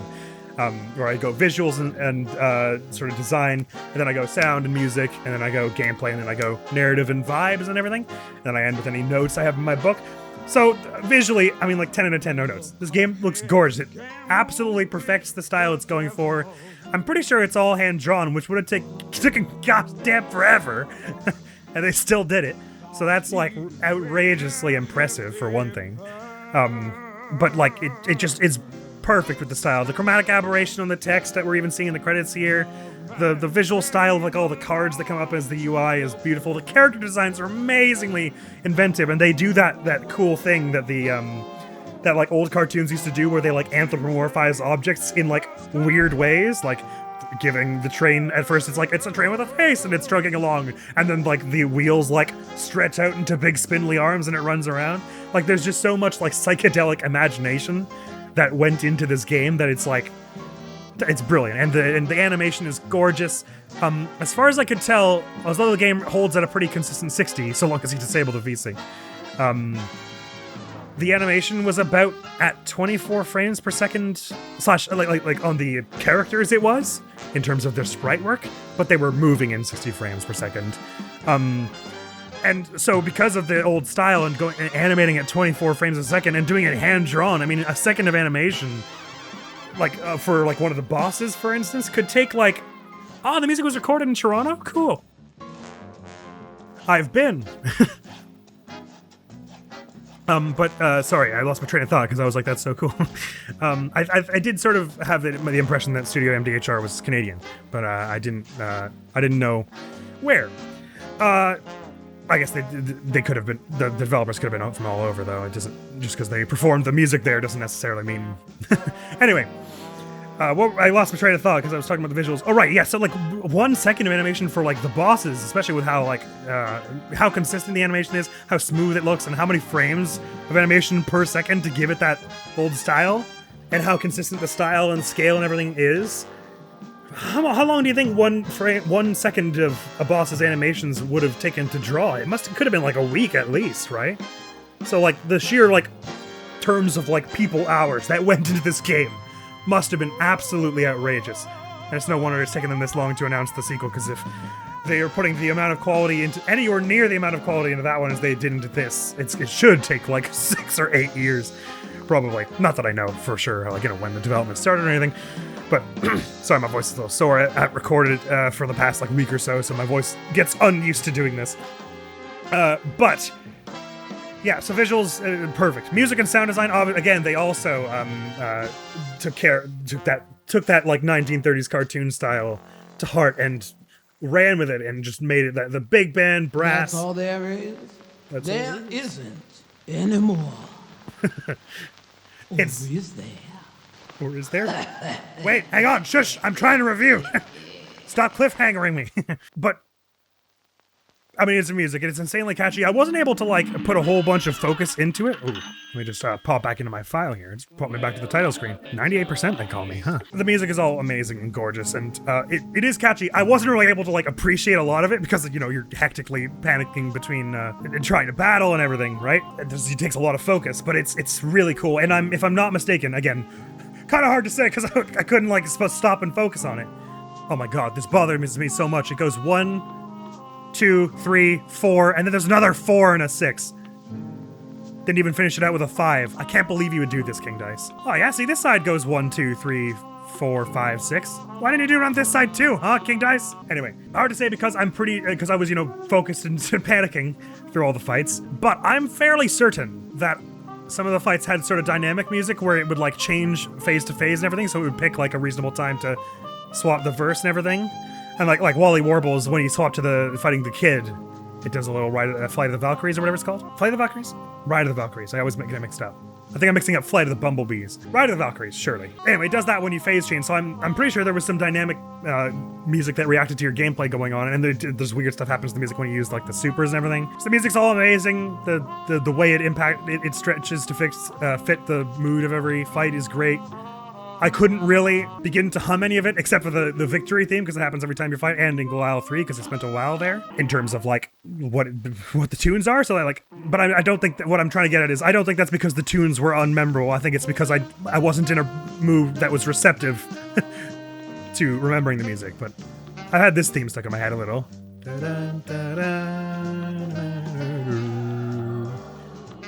So clearly some of it's stuck, but yeah, I'd love to, like, get some of this music onto my regular playlist and stuff, because it's really good. Let's get Mugman onto the beach thing so we can relax a bit. Yeah, as far as the sound design, it's mostly pretty good. Like, each of the guns has a bit of a different sort of haptic feedback, and the sound effect when you get the parry of the is very satisfying. There maybe could be, like, a little more aural feedback for when your shots are landing on the boss, because sometimes it's a bit hard to tell how many of your shots are hitting, because some of them are, like, exploding on a part of it that's guarded. Like, for instance, the rabbit that we fought earlier. I thought I was blasting it with every hit from my spread fire before because the whole thing blinks and the shots explode on the hat as well as the rabbit.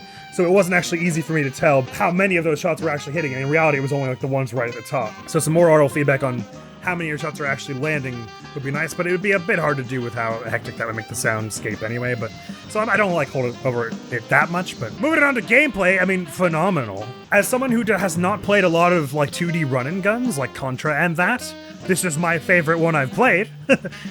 For sure. It's also just a banging platformer and, like, intense action game generally. I don't even know where to begin with how good it is. The bosses are like all so intelligently thought out and unique. There's never really a low point in this game. There are definitely bosses I liked more than others. Like Cagney Carnation was probably my least favorite. Like, it was the lowest point in the game for me, but there was never a low point, and I think the quality was pretty high all the way through and consistent enough that it felt very cohesive. It's funny, the game has a bit of a reputation, I feel like, as, like, sort of a rage game, but I kind of feel the same way I did about Celeste as I do with this, where it's like, it's definitely difficult, although I would say this is probably more difficult than Celeste. More difficult than Celeste's main campaign, not more difficult than Celeste's DLC. But they both sort of fall in the same category to me, where it's like, it's very difficult but rarely frustrating because it's designed so tightly and so well that anytime you mess something up, it's like, that was me. I know what I should have done there. For the most part. There were a few things that, like, sort of stood out as, like, weirdly big design flaws. But they're actually very, very small design flaws, if they are design flaws at all, and they just feel big because the quality is so ridiculously high through the rest of the game that these little imperfections stand out. Little things like the slime monster in World 1. The hitbox is very weird on it in the way that, like, in sparse, a few attacks are like that. Like the one where it wheels back to punch you, and so it's like Sprite shifts backward, but its hitbox goes forward, so it just, like, is wrong. It doesn't look right and feel right, but these bosses were clearly playtested to hell and back because instances like that of, like, little hitbox weirdnesses are so few and far between, at least from what I played, which is why they always feel so shocking when it happens. Like that one time where I parried on the robot Doctor and my hand went right through it, and I was like, this can't be real! I don't believe it! Because the rest of the game, the hitboxes have been so beautifully matched to the animation and everything, and consistent and fair. But yeah, the uniqueness and variety among the bosses is just so breathtaking. They did sort of fall into a handful of categories. I felt like there are summoner boss fights, which is like you and like Baroness von Bonbon. There are bullet hell like bosses, which most of the flying ones kind of fall into that. There's ones like Grim Matchstick and Honeycomb Herald. It's rather, I don't know what the B is called, but where it's like a platformer level that you're navigating while the fight's going on. But even if we were to put them in sort of like subcategories like that, each one still feels so incredibly distinct, which lends the whole thing this air of dynamicism where you never feel like I'm at the slog where I'm just doing a lot of repetitive stuff. Every new fight is a new experience and new, like, just feel, oh my god, there's like a back alley here? Is there anything I can do in here? Where am I going? What is happening? Ooh, a shortcut. Found a shortcut. I got an achievement for that. You wouldn't even have to fight the robot, I guess. I don't actually know if you had to defeat every boss in every island to get past, or King Dice wouldn't let you. Maybe for this one, you'd be allowed into King Dice's place before you got off the soul contracts. I don't know. It kind of seems like you probably have to do all the fights, right? Regardless, so yeah, the boss fights are amazingly good and well designed and well thought out. As far as the difficulty, because this kind of goes into what I was talking about just a moment ago about how I didn't find it to be a rage game. Just a challenging one. So obviously, from my, this is subjective. I mean, the whole review is subjective, but this is more subjective than perhaps other parts of the review. I did feel like the difficulty balancing was a little weird, and it might just be that I was getting better as I went, but I didn't really feel that I got that much better. I feel like Hildeberg, Kind Incarnation, and even Ribby and Croaks are pretty tough bosses for World 1, considering Sally's stage play was a very easy boss I found from World 3. Calamaria wasn't all that bad, actually. I think she probably would have been is probably an easier first flying stage than Hildeberg. Honeybombs is pretty tough. Briny Beard wasn't that bad. So I think the difficulty balancing, like the difficulty curve, is a little weird. I would say it starts pretty high and then goes, and then in World 2 there's like Grim Matchstick and Wally Warbles are kind of tough, and then it goes back down to World 3 for like Briny Beard and stage play, and then it's like, whoa, Calls Robot, it's pretty tough. Honeybomb's pretty tough, and then settles back down with Calamaria, and Phantom Express wasn't all that easy. But I did feel like the difficulty pacing was a little odd, but I imagine, considering how unique the bosses are, that it's very much a personal thing of everyone will find with their playstyle and build choices things a little different. To that point, the next thing I should probably talk about is the build work. I really, really like how simple and straightforward it is. It's just, you buy a gun, you equip 2 guns, a super, and a charm. Get the supers from doing the mausoleum missions, buy the charms from the stores as well. And I like that, it's very, it's very gratifying in a way. How do I put it? It's a very directly QED kind of gratification where it's like, do a mausoleum, get a super. There's no there's nothing in the game that takes so extraordinarily long to get that, or so far anyway. It feels like a slog to get anything. Everything you're going to get involves doing something unique and interesting. Like the mausoleums, the parry challenges get more interesting as they go along.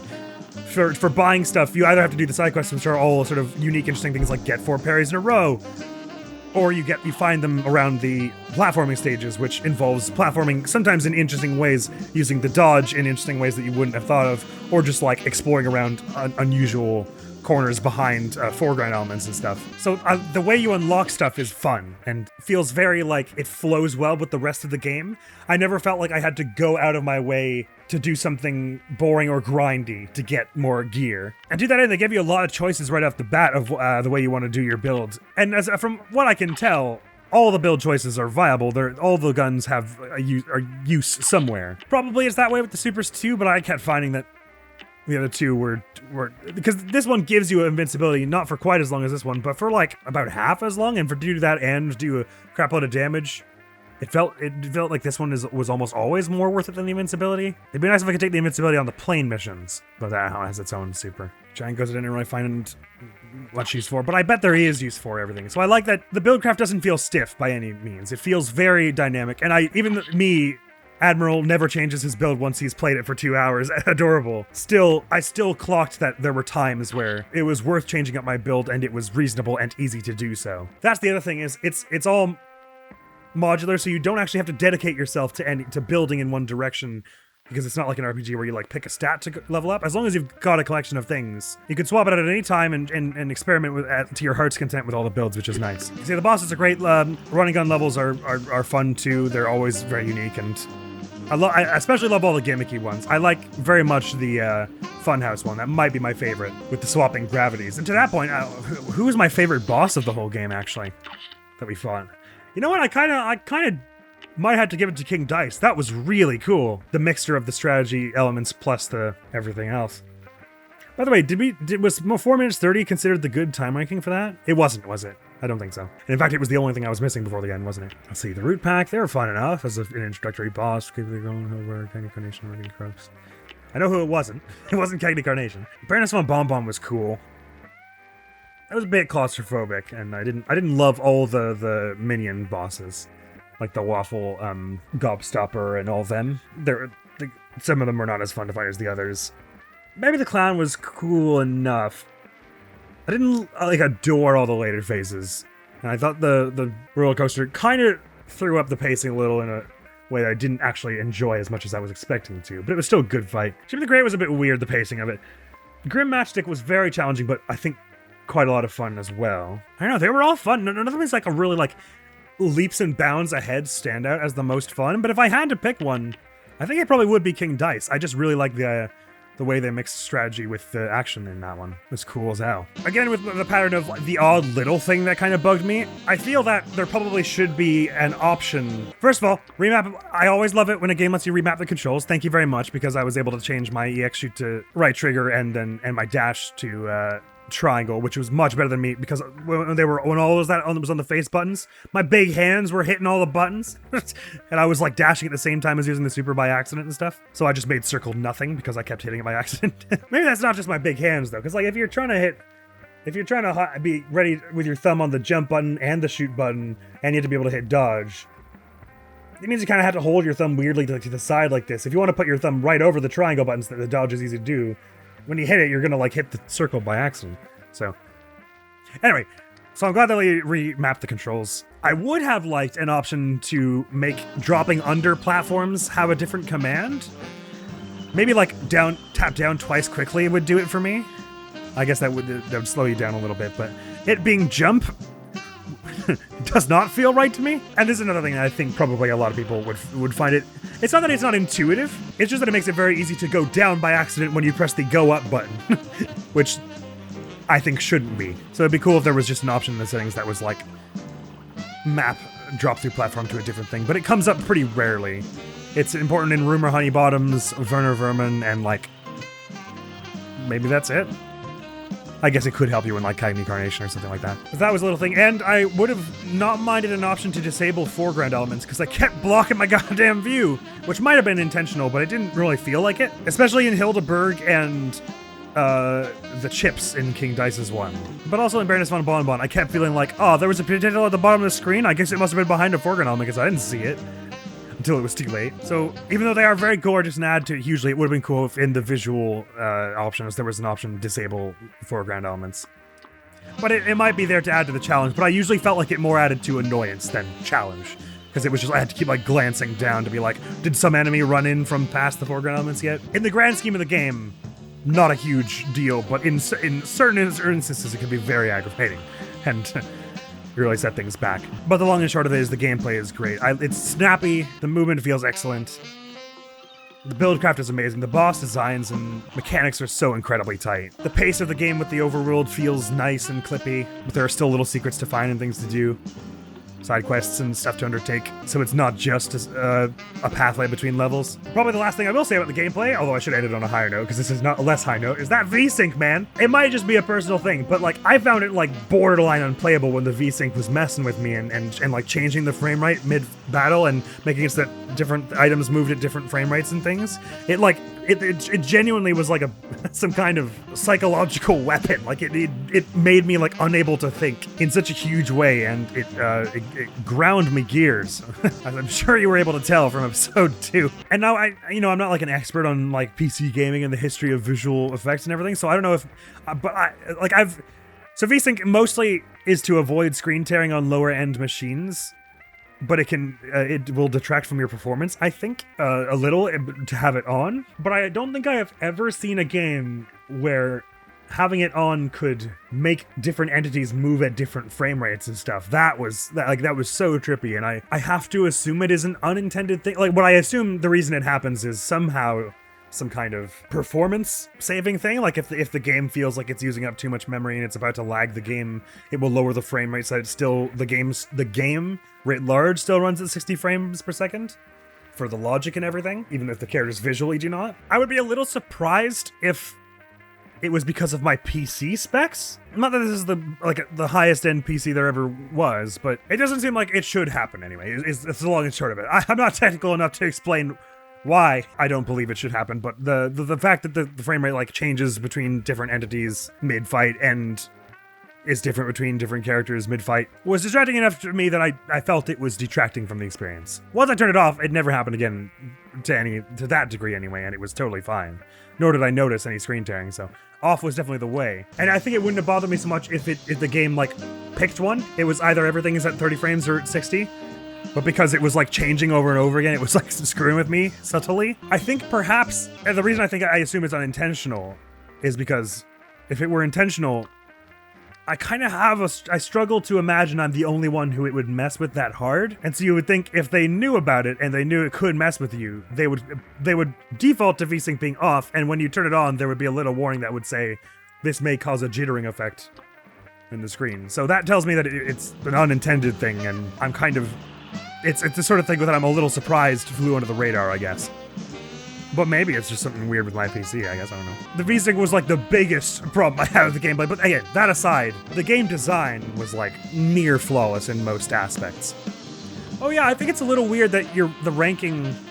I mean, it doesn't matter if you're going for a max rank, but some of the ranking weightings are a little weird. I can't really remember how it was weighted in the end, but it's a bit weird that it grades you on super meter out of 6. You would think the impressive thing to do would be, which I believe I said this before, you'd think the impressive thing to do would be to do it without spending your super meter. But you're basically not going to reach the time ranking, or you're less likely to if you're not using supers, right? So it seems like a kind of weird thing to grade you on. But yeah, the Final World gameplay it's brilliant. Instant classic for me. This game has shot up in my esteem every hour I've played it.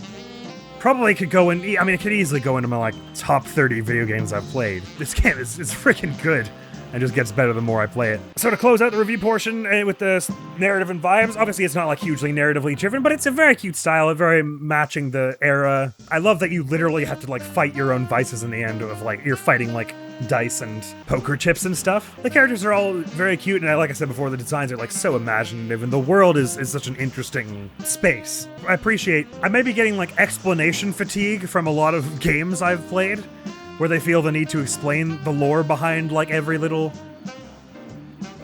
happening. Oh my god, I like lined that up perfectly so fast this time. But I'm so glad they didn't feel the need, unless I missed something huge, to like explain how this was all some kind of like dark conspiracy, and how the mug people were actually a secret experiment done. If you find the secret lore note number 457, they were an experiment done to harness the true power of humanity and make it so that we don't need to water or something, you know? The game just is happy to let the story just be what it is, you know? And it doesn't feel the need to explain all the funky cartoon characters. It's just like, it's a cartoon. Have a bunch of cool characters who like psychedelically represent different things and wordplay and stuff. It's just fun. So I really liked it. And the vibe, of course, is it really puts you in that 1930s cartoon aesthetic. But it also, it's like really adrenaline pumping and cool. It makes you, it's one of those games that makes you feel cool when you win, you know? which is always nice. Who doesn't like feeling cool? So I'll probably have a few more resounding thoughts by the time we close the playthrough out proper, but in the interim, I had a few notes in my book. Oh yeah, on a similar note to some of the slightly weird hitboxes, there are some projectiles that spawn from off-screen in a way that is kind of not feasible to dodge. In most cases, though, this becomes part of a consistent pattern that you can just say, okay, for this phase, I should just stay away from the walls. And I guess the projectiles have to come from somewhere. But I definitely noticed it. There were a few times where I was like, oh, there was something coming from off screen? News to me. Oh, yeah, this is something I forgot to mention about the boss fights that I really liked. This is the second and only other note that I have in the book on Cuphead. So this game, all the boss fights basically in this game are multi-stage boss fights. And something they do brilliantly that a lot of games, I think, fail with multi-stage boss fights is each stage is different, but feels cohesive. There's a mechanic that binds them together in some way or another, or some kind of design philosophy. Rumor Honey Bottoms. It's about the boss appearing on the left and right of the screen over and over. It's about you climbing the thing the whole time and staying away from the bottom. Briny Beard, it's about ignoring the animal companions while you go for attacks on Briny Beard, and avoiding all the other little things that develop across that whole thing. And once it even turns into the boat, even though that's a fairly different thing, there's still that same pattern of avoid, then attack, because you avoid the attack and then hit the uvula or whatever of the ship. And it's on the same side of the screen, so it still fits that same structure. Werner Vermin is about this tank that it pilots, which at first goes left and right, and then it goes up and down, and then it becomes the cat, which is its own sort of evolution of that idea. In that there's like an upper tier, a bottom tier, and there's a left side and right side kind of stretch to the whole thing.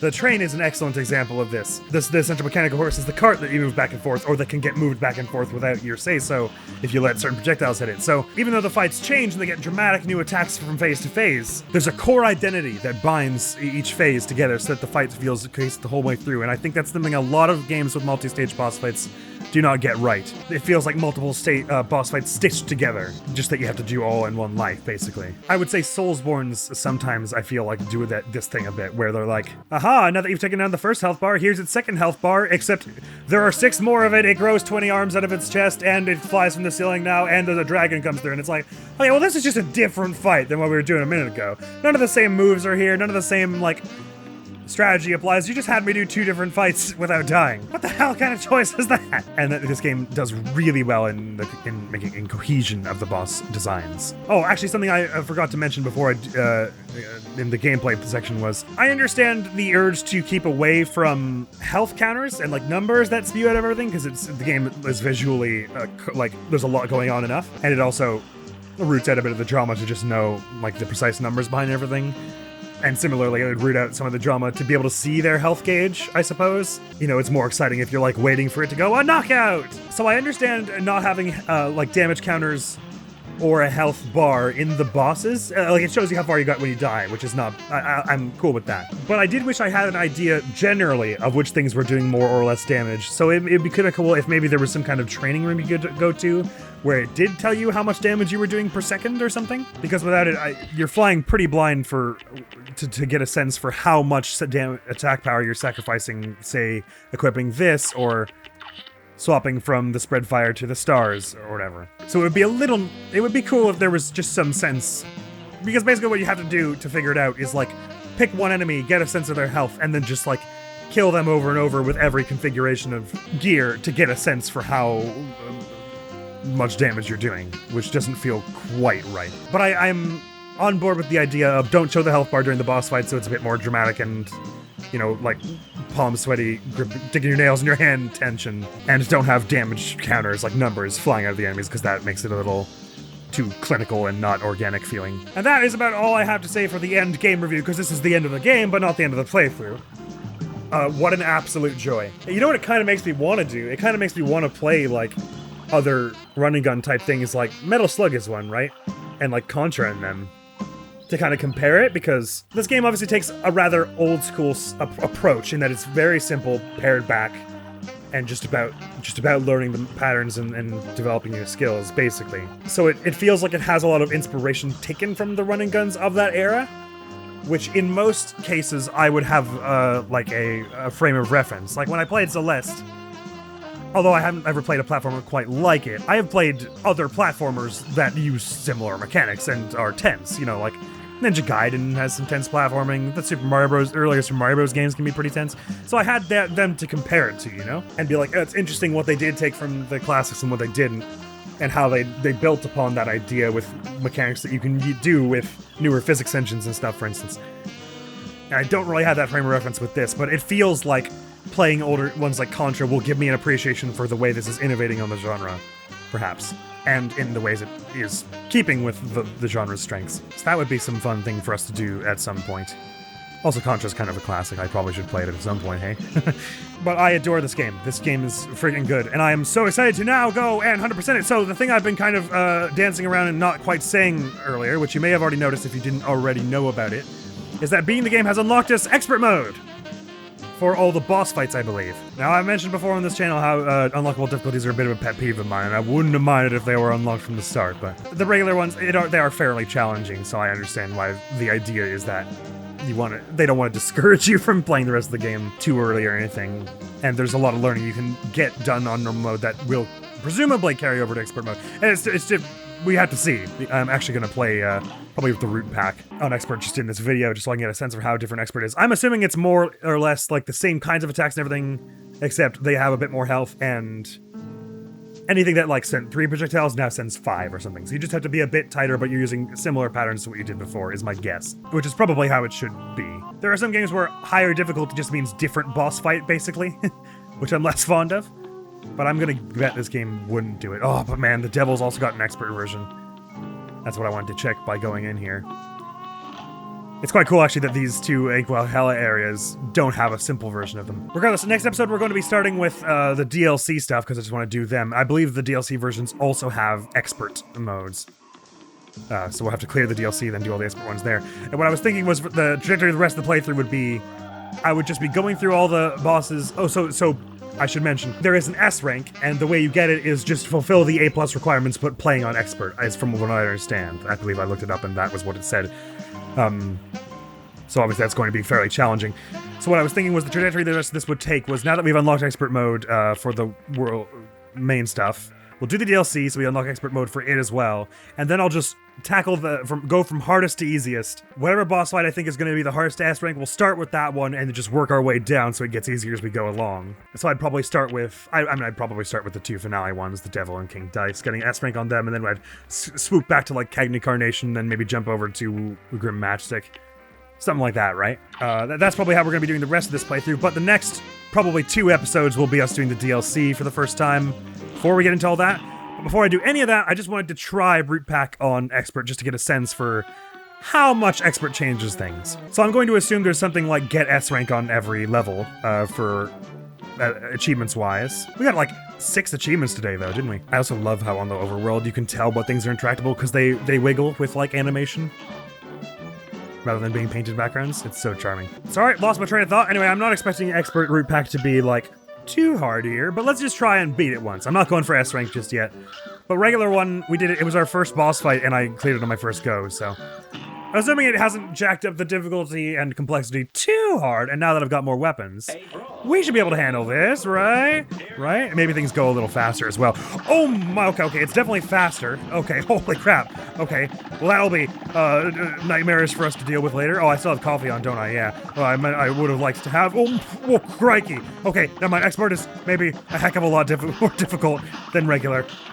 So I guess that probably means that simple is way easier. Okay, cripes. Okay, bugger. Okay, I take back everything I was theorizing, but this is why I wanted to try it, so I had a sense for how difficult it would be moving on. Okay, so projectiles are moving faster. There are probably going to be more of them. Oh, I thought it was the carrot that was in the background. Hey, little guy, it's okay if you have to cry. I'd like my smoke bomb, please. Particles. Okay, yeah, probably a pea shooter or one of the long-range ones would be good from this, so you could just jump over these and just be, like, shooting forward the whole time, basically, I guess. Okay, so the last one's always a worm, I guess. Okay, so, boof. Oh, I thought I would poof and then parry it, but it wasn't so. So, give me that. Okay, so if I were building these up a little faster and had a little bit more of a... it's always the 4th one? Okay, a little bit more composure here. You could definitely get used to this. Poof! That, okay, I'm getting the idea for this. Slash I shouldn't have this, because this is going to finish you off before my... Oh no, it just about took care of it. Okay, good. I was worried I was going to finish them off before the laser was done, and therefore it was going to be a waste of the end of the laser. Now you use most of the tears in the sky, so yeah, okay, they fall leagues faster, but other than that, shouldn't be too difficult to hang around. I probably shouldn't go for the parries on them. Okay, the onion's not that bad at all, and then the carrot, you can hang around in the middle, because it's sort of in the background. I can't remember all of what it shoots at you. Just carrot missiles, I guess, which we can blow up. They don't move all that fast. Oh, but also the face beam, yeah. I'm lean, mean, and full of beta-carotene? So tell you what, over the stars, I'm thinking, so we're going to be using spread shot for phases 2 and 3, but maybe pea-shooter for phase 1? Don't know if Electro Bolt is doing more damage with the shots converged than the pea-shooter is. Probably, actually. So let's give it a go. Now, I just wanted to clear one expert level before we got to the end, just so I have a sense of... Oh, wait, so that's the wrong button! It's this, to narrow the spread. I don't really have a sense of if this is better than a pea-shooter would have been. Well, I missed all my parry opportunities. Dear parry! I'm gonna have a few more since I'm taking a little longer on this. 2, 3, 4... Oh, the worm goes a little faster as well. 1, 2, 3, 4! I got a chance to see what the EX shot on this gun is as well. Alright, nice. Actually, that took that out fairly quickly. And I can just blast through here, because the onion is probably the most difficult one to avoid, although it's not terribly difficult, avoiding the tears, but it is among the more difficult to avoid. And I think parrying the tears is basically not going to happen. I'm curious what the EX shot on this thing is. Let's try it. Bang! Oh, a nice big long laser beam. Cool. But spread fire is probably doing the most damage to you in the short term, so get out of the way of the ring beams. Oh, I poofed into a missile there. It was blending in with the carrot's background. Other than that, though, you aren't so bad. I definitely did not get the parries or requirement, though, did I? Oh, that was poorly done as well. I'm not gonna get my time requirement either, but I think I probably will take this out. I think you can't have that much more in you, can you? Maybe I jump and do a bit of this. Poof. Oh, I'm doing that way too early. Poof! Damn it. That was like right at the end, though, right? Pretty close. I probably should be jumping a bit in there, so I'm getting closer to you with more of those shots. But yeah, the long-range shot is working for me for this. Maybe the lobber would be not bad. I'm probably, for getting max rank, gonna have to do a lot more, Oh, interesting. I can't narrow the spread of the gun while I'm in the air, even if I do hold the lock-on button. Or like, yeah, the lock-in-place button. Poof! Okay. Getting better at this. I think I'm gonna be doing a lot more experimentation with weapons going for the max rank than I was just trying to win the game. My stars and spread fire loadout carried me through most of the game pretty well, I feel. So swap the spread for this. Don't be close enough that this kills you, but do be close enough that you blast through it all with this laser, and then dump into it with all this, and you only have to avoid like 2 tiers before this phase of the fight is over. And some of the tiers don't even spawn on you. That's you taken care of. So I'm thinking it makes sense to mostly jump up into here, so that most of these are hitting you, and just be really out of the way for the eye lasers, but I don't have to avoid right away there. It's a bit of a delay on when it shoots, unlike what I was expecting. But yeah, jumping is definitely the way to land most of these shots on you, it would appear, and wait for the laser to actually happen before you get out of the way, because it's very easy once you are, out of the way like that. Get an S rank and defeat a boss with a super art. Oh, first time I've done that? Sweet, 2 new achievements just obtained like that. Oh, that was S rank, was it? I wasn't even paying attention to how many parries I was doing and everything, but yeah. Sweet. Wicked. I figured that would probably be the easiest S rank to get in the game, so that was why. So skill level is about what difficulty you're playing on. That makes some sense. I started to wonder if maybe that was it, because I knew, once I learned that there was a difficulty setting, because I knew that regular would then be 2. But the way it starts out with star outlines and fills them in made me think that 2 was the max for a while. But anyway, S rank has been obtained! So that's what the trajectory of a lot of the rest of this playthrough will be like, playing through the fights and messing with our builds until we know what we're doing and get those sweet, sweet S ranks. Probably gonna be wise if we do lots of talking to people around now, though, so we can hopefully get that heart bracelet, because I'm thinking that the HP bonus is going to be the most difficult requirement for a lot of the fights. I'm thinking mostly HP and time are going to be things we struggle with, because super meter and parries go hand in hand, and if you're already going for time, you're likely to get 6 of 6 super meter, and to get 6 of 6 super meter, you're probably going to have done some parries, so those two all kind of like fit together. But HP bonus and time there are plenty of strategies that do not involve being hitless and do not involve doing it fast, so they're a little more exclusive. Anyway, though, since it was a bit of a longer one, but it was the one in which we cleared the main campaigns, that feels fair enough to do, and I gave my little endgame review, and we tried for an expert S rank. So it's all good. Let's pop over to the DLC, though, where we're going to be picking it up next episode. That's the DLC one. And seeing how these ingredients work, hey? I suppose if I wanted, like, the purest gameplay experience, I would avoid using any DLC stuff for getting the S ranks in the main campaign, if I wanted to be, like, really try-hard about it, which I probably do. So even if we get something super busted from the DLC, I probably will avoid using it for S ranks in the main campaign, unless expert... No, I don't think so. I was gonna say unless expert mode was part of the DLC, but I think that's wrong.